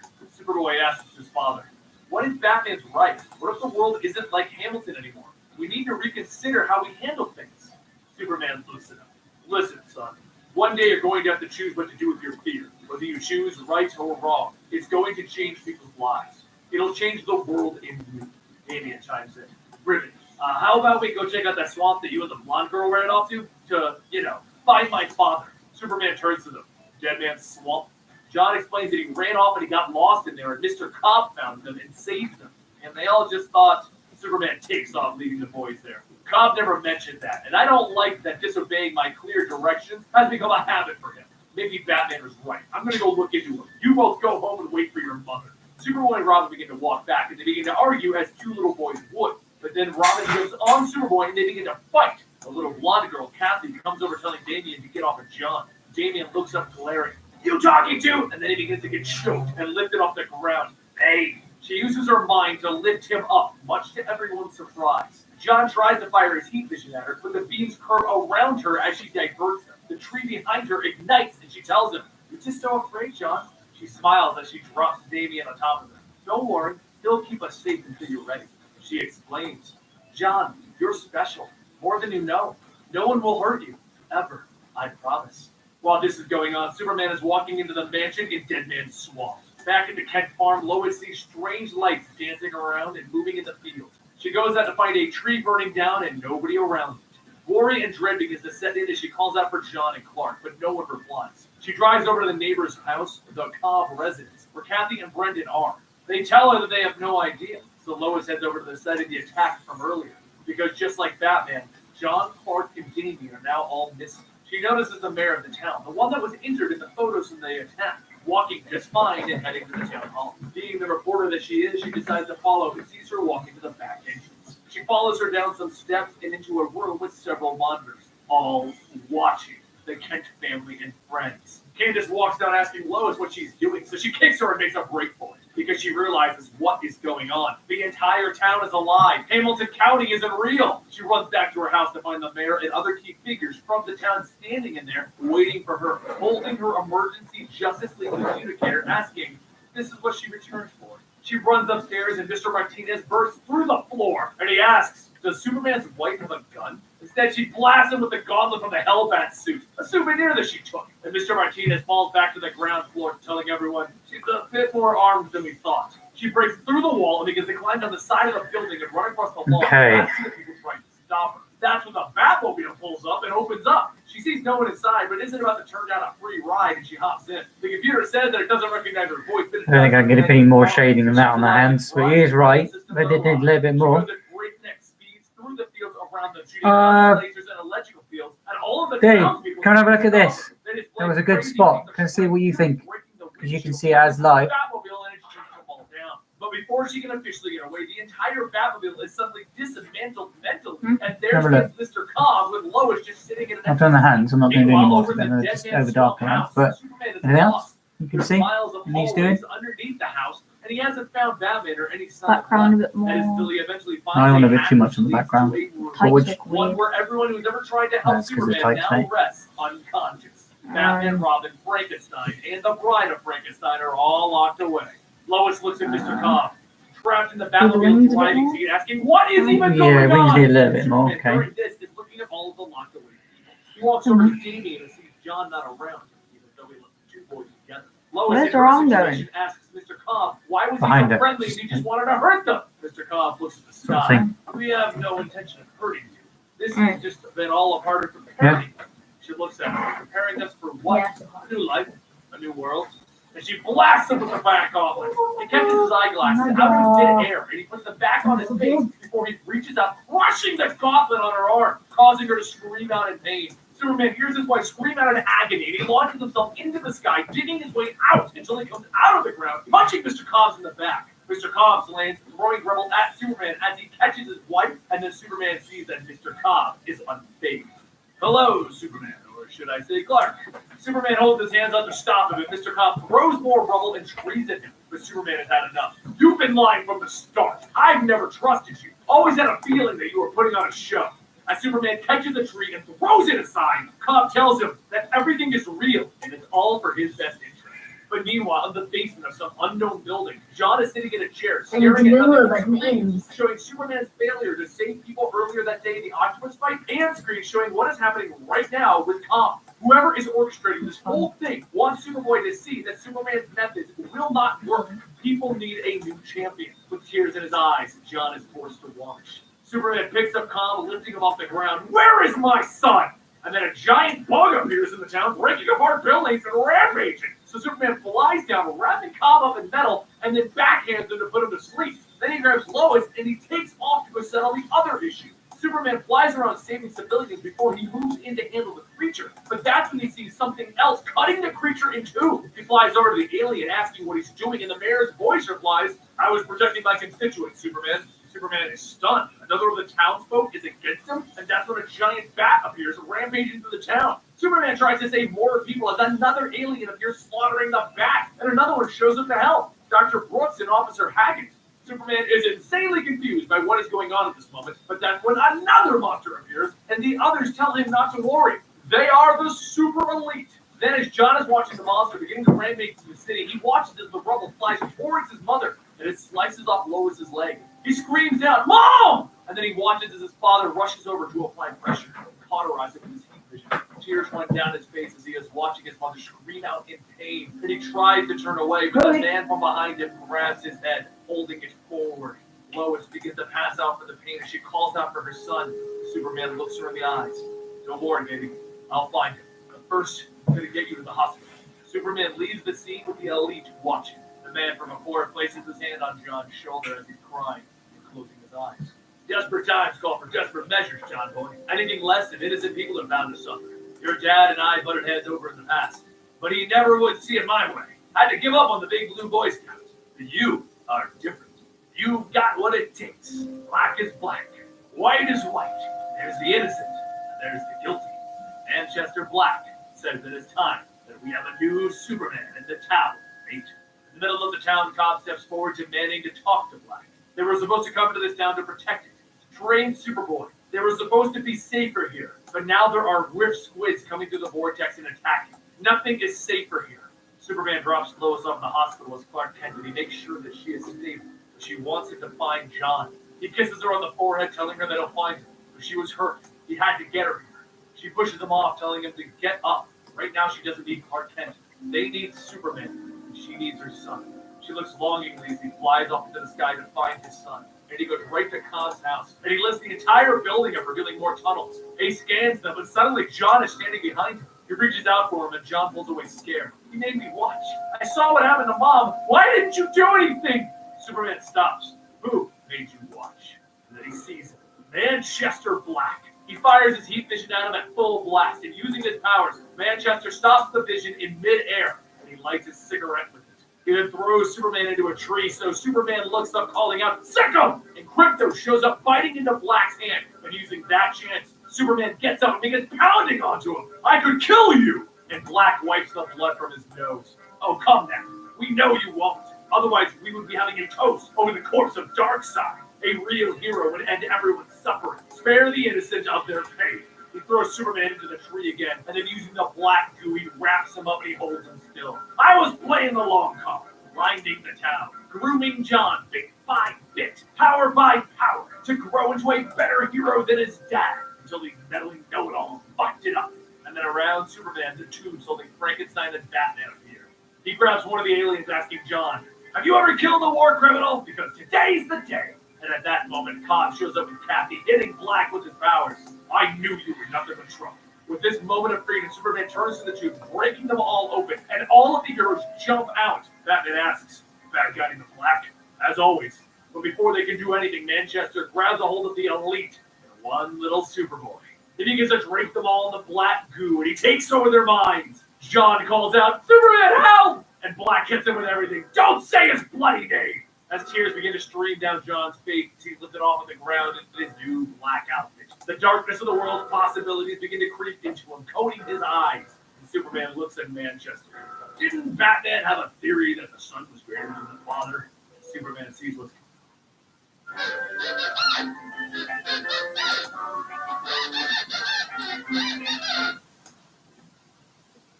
coming. "No, please. Let's put that to the test."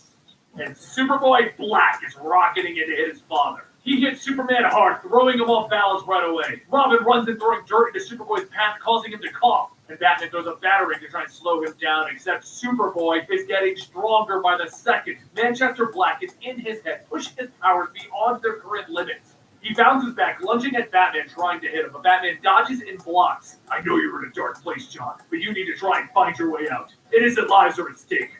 Superman grabs his boy by the shoulder. "Listen to Batman, son. We won't fight you." So Superboy hits his father again. Over and over, he smacks him around, and Superman is telling him, "Calm down. Your mother and I." And Superboy stops him. "You liar! You hurt her!" While this is going on, Frankenstein and the bride of Frankenstein are shooting at the elite in Manchester Black, until Superboy blasts off Frankenstein's arm. He then freezes the bride in place, so Batman tells Superman, "Get your son away from this. We'll handle the elite and Frankenstein." Superman lifts up into the sky, and Superboy follows behind him. As they're taking off, Superman thinks back that he wanted their and flying together to be something special. Thank you. Not something as easy as this. Glad you like it. Superman tries to dodge. Superboy throws punches, freeze breath, and heat vision. All of them hit, and Superman takes the blows, trying to snap his son out of it. On the ground, Black smiles as he feels that he is winning. And then up above the town of Hamilton, the black goo is ignited and it begins to fall on the whole town. Superman calls out to John, "Let me free of this goo. I can save them all." And John looks at him. "No, I am strong. It's my job now." Superboy Black flies down into the fiery skies, and then he gets in front of the falling, burning black goo to try and stop it. He pushes and he strains himself, trying to save the people. And then he looks up to see Superman coming right for him.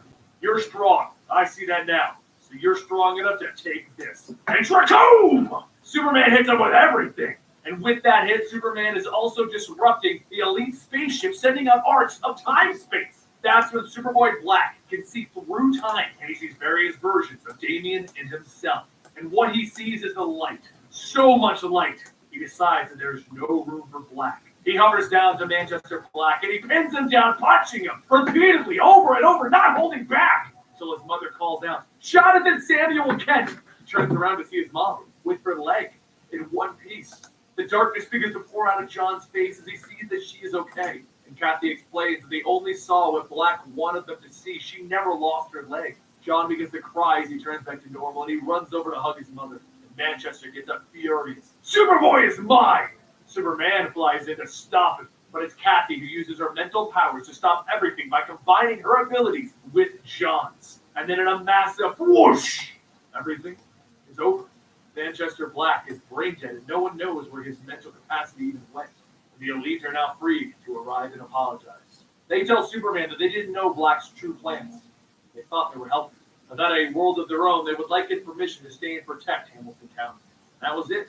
The town went back to normal, and the elite helped prepare it. With Superboy's powers now locked away again, he was beginning to learn how they would actually work. And he took Kathy into the afternoon sky. He flew around them. Two happy kids, hopeful for their future. Clark and Lois, well, they were happy with all of it. Spending the sunset locked in a passionate kiss, preparing to move to the tropics. Manchester Black, well, we don't know for certain. There's a cow out on the Cobb Dairy Farm. One that now apparently has the ability to make his eyes glow and force people to do things telepathically. This cow's first act was to get some kids to bring him a cigarette. And in response, the kids skipped over the cow. So maybe Black isn't much of a threat right now. And that's it. We are done with the Manchester Black storyline and the conclusion to the Hamilton County storyline. This was an amazing ending. I was so excited reading through this, waiting every week for the next issue to come out. And I hope you were as well. It was just an incredible storyline. Don't forget, I will give you the link to the Superman playlist where you can see this whole story. No, I don't know what to do next. From the beginning to the end, the whole Hamilton County thing. And I'll give you a link to the DC Rebirth storyline so you guys can enjoy that as well. Make sure you subscribe. I don't think there's much else I can do to this now, really. Maybe get a little bit of shading on the bones, but not too much. I don't want to put too much on there. And right down here, that's where the sub button will be. I'll see you guys next time right here at Comic Story.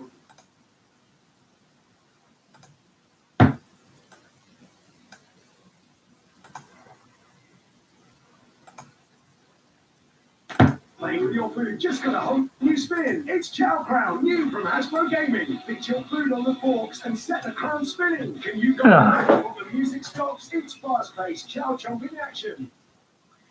Oh, Joe, jumping, chicken pool, jump. Justice League, the Power Rangers. Two of my favorite things as a child are Power Rangers, not the Power Rangers. We're going to break this first storyline into two parts. So make sure you subscribe to get the second part if you enjoy the first one. Let's go ahead and roll that video.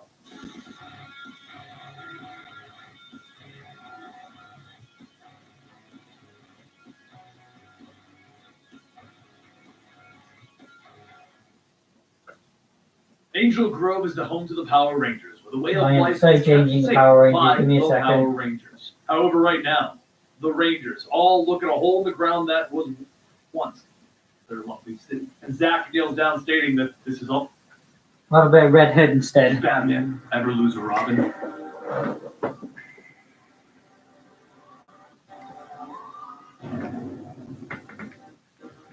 Welcome to Comic Stories Complete Story Series, where I bring you trade paperbacks and single issues and I break them down into digestible bites to help you understand. Then I read it dramatically back to you. All alterations to the panels, text, and images are to prevent copyright problems, and all art is owned by its respective companies. This is an old story from the 1980s. Many of you may know it's one of the origins of the Red Hood. It's where things started for him. For those of you who don't know what's about to happen, this is the birth of Jason Todd. The story begins with Batman and Robin hunting down a child pornography operation in a warehouse in Gotham City. When Batman goes in to shut it down, his partner Robin rushes into combat with reckless abandon. While this is easy work for the dynamic duo to take down these criminals, Batman does reprimand Robin for his brash tactics. When he goes home, he has a discussion with Alfred concerning the boy Wonder, who at this time is Jason Todd. With Dick Grayson recently retired as Robin, he decided to recruit another Robin that he took in from the streets. Something is wrong with this new Robin. Most of it stems from the fact that he's still mourning the loss of his parents, something that Bruce Wayne has put behind him, but Alfred confirms Bruce's suspicions when he decides to remove Jason as an active duty Robin. Jason, however, overhears this argument and then gets into a verbal argument with Bruce before storming off.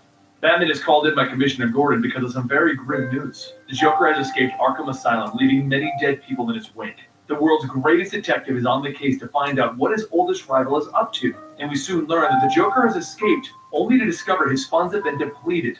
But don't worry, he still has an ace up his sleeve. He has his very own cruise missile. He's had it stowed away for some time. Instead of using it to murder innocents, he decides to hawk the weapon to some terrorists in the Middle East. His goal is for a change of pace that doesn't involve crime, but something involving international politics. And with this money, he just might do that.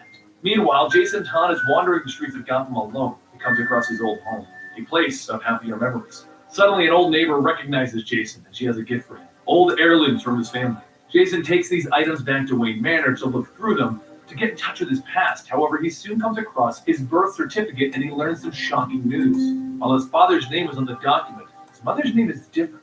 Water damage has ruined the document, but he identifies the first letter of his mother's name as the letter S. And using his father's old address book, he learns that there are 3 female contacts with names beginning with that letter. Using the Bat computer, Jason soon discovers that these 3 names are Charmin Rosen, Sheba Woosman, and Dr. Sheila Haywood. All 3 women are operating overseas in the Middle East and Africa. And so Jason decides that he's going to find them on his own because he thinks Batman wouldn't understand his desire to meet his mother. Using the wealth and resources of Bruce Wayne, Jason leaves Gotham in search of his true birth mother, who might still actually be alive. Little does Jason know, though, Joker has already hijacked a plane with his cruise missile to go to the Middle East. Shortly after, Batman uses his incredible detective skills to discover that Joker is in possession of a nuclear weapon, and he deduces that he's taking it to Lebanon to sell to terrorists. However, Alfred informs Batman that Jason has run away, and he has to make the decision to find Jason Todd or pursue his deadliest foe, Joker, overseas. It's a moral dilemma for Batman that will change his life forever. Batman touches down in Lebanon, and he tracks down the plane the Joker arrived in, and that's when he learns the Joker killed the pilots and successfully transported the cruise missile with him. Batman's worst fears are confirmed. He knows that in order to find Joker, he's going to have to go through the violent streets of Beirut to track down his prey. Meanwhile, Jason has also arrived in Beirut in search of Charmin Rosen. Using his detective skills, he finds a hotel that she's staying in. Before he's able to ask for her, he's grabbed off the streets by none other than Bruce Wayne. Bruce recently learned that the man selling the missile for the Joker is a man named Peter Brando, and he too is staying in the same hotel. Jason tells Bruce that he's here to track down a woman who might be his mother. Bruce tells Jason that the reason he's here is to stop the Joker. While it seems that their cases are separate, they soon see Charmin Rosen and Peter Brando walking past the hotel. And that's when they realize they are actually on the same case. They begin to track the 2 of them out into the desert of Lebanon using their Bat gliders. They soon arrive at a camp near the Israeli border, and lo and behold, Joker is there to make the deal. $1 million for his cruise missile. The terrorist is anxious to use the weapon and begins to arm it, so Batman and Robin begin to dismantle Joker's thugs and the Palestinian terrorists slowly and methodically. During the fighting, though, Peter Brando realizes that Charmin has been deceiving him and she's actually an Israeli agent and threatens to kill her. Jason, seeing his potential mother in danger, recklessly moves in to stop Peter. Before Brando can pull the trigger, the terrorist arms the cruise missile and launches it, except the missile malfunctioned, creating a giant explosion. Somehow, the nuclear warhead did not detonate, but in the chaos, Joker escapes without his precious suitcase filled with all of the money he needs to start his new operation. After all of the villains are cleaned up, Batman and Robin question Charmin Rosen about her past. Has she ever been to Gotham City? And has she ever had a child there? Sadly, the answer is no. and Jason tells Batman that he will now go searching for Shiva Wuzin back in Beirut. Batman agrees to come with them to make sure that he stays out of trouble, and at the nearby airport, Joker in disguise buys a ticket to fly to Addis Ababa, Ethiopia, for reasons unknown. The search for Jason's potential mother, Shiva Wuzin, begins with a troubling abduction in Beirut. Batman and Robin learn that she's been abducted and taken back to Bekaa Valley, and in order to infiltrate their camp, they beat up some terrorists and take their clothes as a disguise. The two begin the dread work of incapacitating the henchmen quickly and quietly, but it all seems so easy to them. Too easy. They take a look in the tent where Shiva is supposedly being held captive, and she isn't there. And Batman deduces that this is a terrorist training camp, and then a hit over Jason's head leaves him unconscious. Batman turns to learn that Lady Shiva is the woman in charge of this camp, and she also happens to be the woman that they think might be Jason Todd's mother. What proceeds is a magnificent duel of martial arts between Lady Shiva and the Caped Crusader. She proves to be much more than a match for Batman, and the combat is drawn out until Jason wakes up to see Batman and the woman that he thinks might be his mother fighting to the death. Jason decides to help Batman, and with a surprise strike to her back, Batman finishes off Lady Shiva with a couple of moves knocking her out. He then uses a time-delayed charge to destroy the terrorist camp, and the two take her away for questioning. Again, they ask her a simple question: did you ever have a child?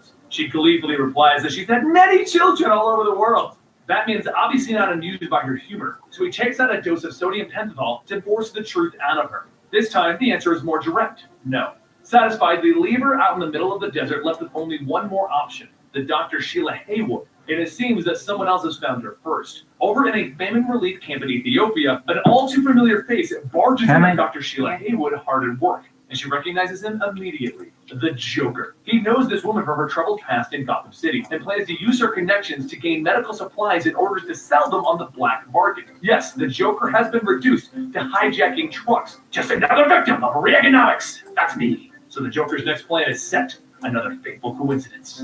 It takes a little time for Batman and Robin to locate Dr. Sheila Haywood in the Ethiopian refugee camp. Innocent starving refugees are all around them, and perhaps this is the place where Jason Todd's true mother is. They easily find her tent, and then the two of them, in their public identities of Bruce Wayne and Jason Todd, introduce themselves. Sheila immediately realizes that Jason is her long-lost son, and in a moment of elation, the two embrace, and Batman looks on. He leaves them for a time to have their happy reunion, and the doctor relates her sad story to Jason, revealing that after giving birth to him, she was a part of a botched operation, and it ruined her medical career in the United States. She fled for England, where his father, Willis Todd, was going to meet her. However, he fell in love with Katherine Johnson, and the two of them got married. After that happened, she abandoned Jason because she didn't think she would ever win a custody battle because of her troubled past. She has since dedicated her life to helping people, but the reunion is cut short as she gets back to work distributing food to refugees. Jason walks alone in the camp when he recognizes that familiar face in skin-colored makeup: the Joker.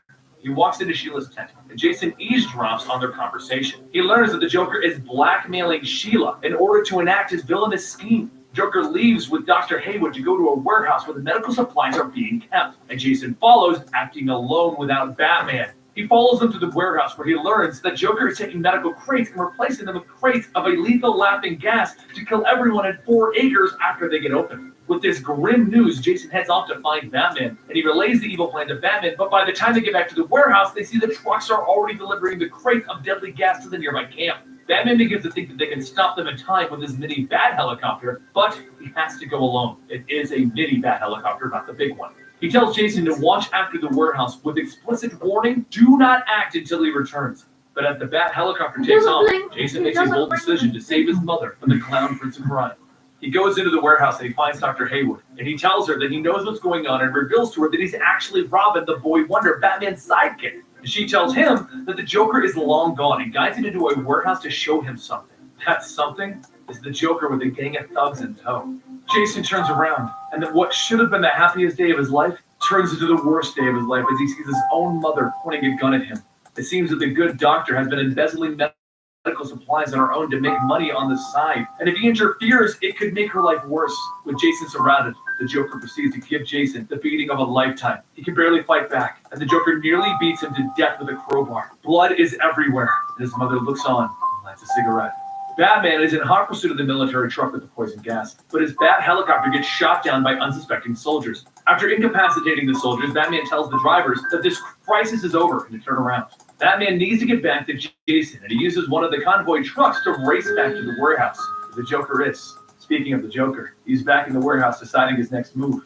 With Jason near death, he decides to tie up Dr. Haywood and blow the warehouse up to remove any evidence that he did this. Sheila is helpless to do anything after being betrayed by the Joker, and as time is ticking away on the bomb, Jason miraculously gets a second win, and he unties his mother. But he's too beat up to deactivate the bomb. Their best option is to escape. With only seconds to spare, they make their way to the door, only to find that it's locked. The Joker locked them in the warehouse. Batman sees the Joker driving off, and he opts to go to the warehouse to see if Jason is all right. But as he arrives in his truck, he sees a massive explosion. Jason, oh my God, no! Now, at the end of Batman 427, there's a famous page that followed the exploding warehouse. It was an advertisement for readers to decide what was going to happen next. And there were two 1-800 numbers printed there. One was to tell DC that Jason Todd Robin should live. The other one was to tell DC that Jason Todd Robin should die. And so, on September 16th of 1988, the comic book readers would decide the fate of the boy wonder. What happened next was the result of those phone calls. Batman slowly walks through the remains of the warehouse that he left Jason had to watch over. Worry begins to wash over his face as he braces for the worst, and he blames himself for leaving Jason behind. He regrets his decision that led him to recruiting another Robin after Dick moved on. He moves through his memories of Jason Todd from his first meeting to their encounter with Two-Face, and as he looks through the rubble of his memories and the warehouse, he finds Dr. Sheila Haywood lying there, nearly dead. In her last breath, she tells Batman that the Joker trapped them in the warehouse with the bomb in order to kill them. And in the final moments before the explosion, Jason jumped in front of her to save her life. He was the hero in the end. He was a good boy. He loved his mother.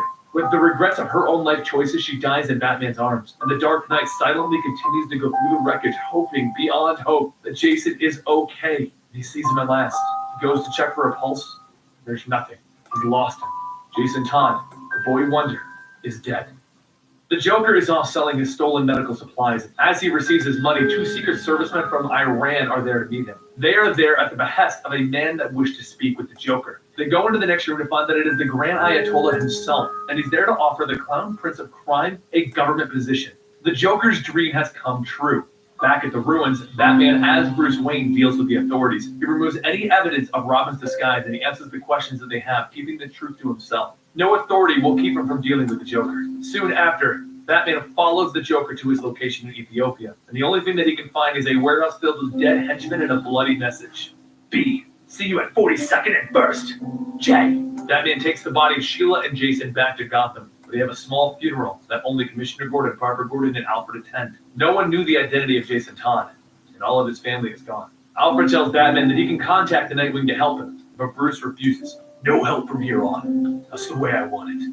Batman quickly deduces the address that the Joker gave him was not in Gotham, but in New York City at the United Nations Plaza. And when he gets there, he's prepared to find out what the Joker's game is. But that's when he's greeted by someone else entirely different. Superman. Superman is there at the request of the State Department because the Iranian government warned them that Batman may arrive. Superman tells Batman that there is a new ambassador for Iran who has diplomatic immunity and all of his past crimes are washed away. Superman is there to stop an international incident, and he tells Batman to walk away. But Batman finds it weird because Superman refuses to state who the ambassador is, and he even punches the Man of Steel out of anger, bruising his hand. It is then that the new Iranian ambassador steps out of a car, and it is as Batman feared. The Joker is the ambassador. Batman has a meeting with a CIA agent who tells him that he needs to leave the Joker alone, and the president has asked Superman to keep Batman from doing anything that might start a war with Iran. After the agent leaves, Superman asks Batman about the death of his ward, Jason Todd, and Batman confirms that it was Robin and the Joker is responsible. Superman pleads with him not to put his vengeance above the country's interests, but Batman will not be swayed from his mission, and he leaves. Bruce Wayne begins to pull strings so that he can attend the UN meeting where the Iranian ambassador is going to be speaking. But that isn't for another day, so Batman decides to hunt down the Joker where he stayed. Batman gives Joker the ultimatum: surrender yourself to Arkham Asylum. The Joker knows that there is nothing Batman can do, so he just mocks him and his dead partner Robin. This gives Batman the confirmation that he needed to truly learn that the Joker killed Jason Todd. Batman leaves before the Joker can shoot him, and at the UN meeting the next night, Bruce Wayne is in attendance, and the Joker takes the stage. He stands there and he gives a crazy speech about how the UN will not be allowed to keep Iran down, and then he unleashes poisonous laughing gas on the UN members in attendance. All of the world's leaders would have surely been dead, but Superman in disguise was there to save the dead. Superman breathes in all of the deadly laughing gas, and he stops the Joker's mad plot, but the Joker has a backup plan. Explosives set in the UN building overnight. In the mayhem, Batman jumps out and he begins to fight with the Joker, but the Joker has already started his getaway, and he runs out of the building towards a helicopter. Batman leaps after him, jumping on board as it takes off. On board the helicopter, Arrow bodyguards shoot indiscriminately at Batman and the Joker, wounding the Joker and killing the pilot, which causes the helicopter to crash into a nearby building, exploding with the Joker in it. Before the crash, Batman leaps out of the helicopter and into the water below. Okay, guys, there to pull him out. that's pretty much me done. Batman I can't see anything else that I need to do here. The struggle of Batman and the Joker is once again left If unresolved. there is, it's just going to be little tiny tidy up bits. So I just want to say thank you very much for watching today, guys. Thank you very much for watching this week. comic book story for that, and we're probably going to be covering it eventually. Hope you guys And tune enjoyed in. this. And tune in next week because we'll be continuing on with Dark Month and the last week of Dark Month in October. And towards Halloween, I'm going to be trying to make out a little video. Me and my son may be doing a tester of sweets. I really don't care what's it about. I'm just eating sweets and eating marshmallows. So, Well, I'm actually telling other people, so shush a minute. So we may be doing a video of eating sweets and things like that, but it all depends in whether we do or not. It all depends on what we're going to be doing. But I will be doing some more drawing, and I will be continuing on with that Spider-Man game this afternoon or this evening, because we're near enough at the end now. So tune in later on, or tune in to the other videos that for this drawing picture.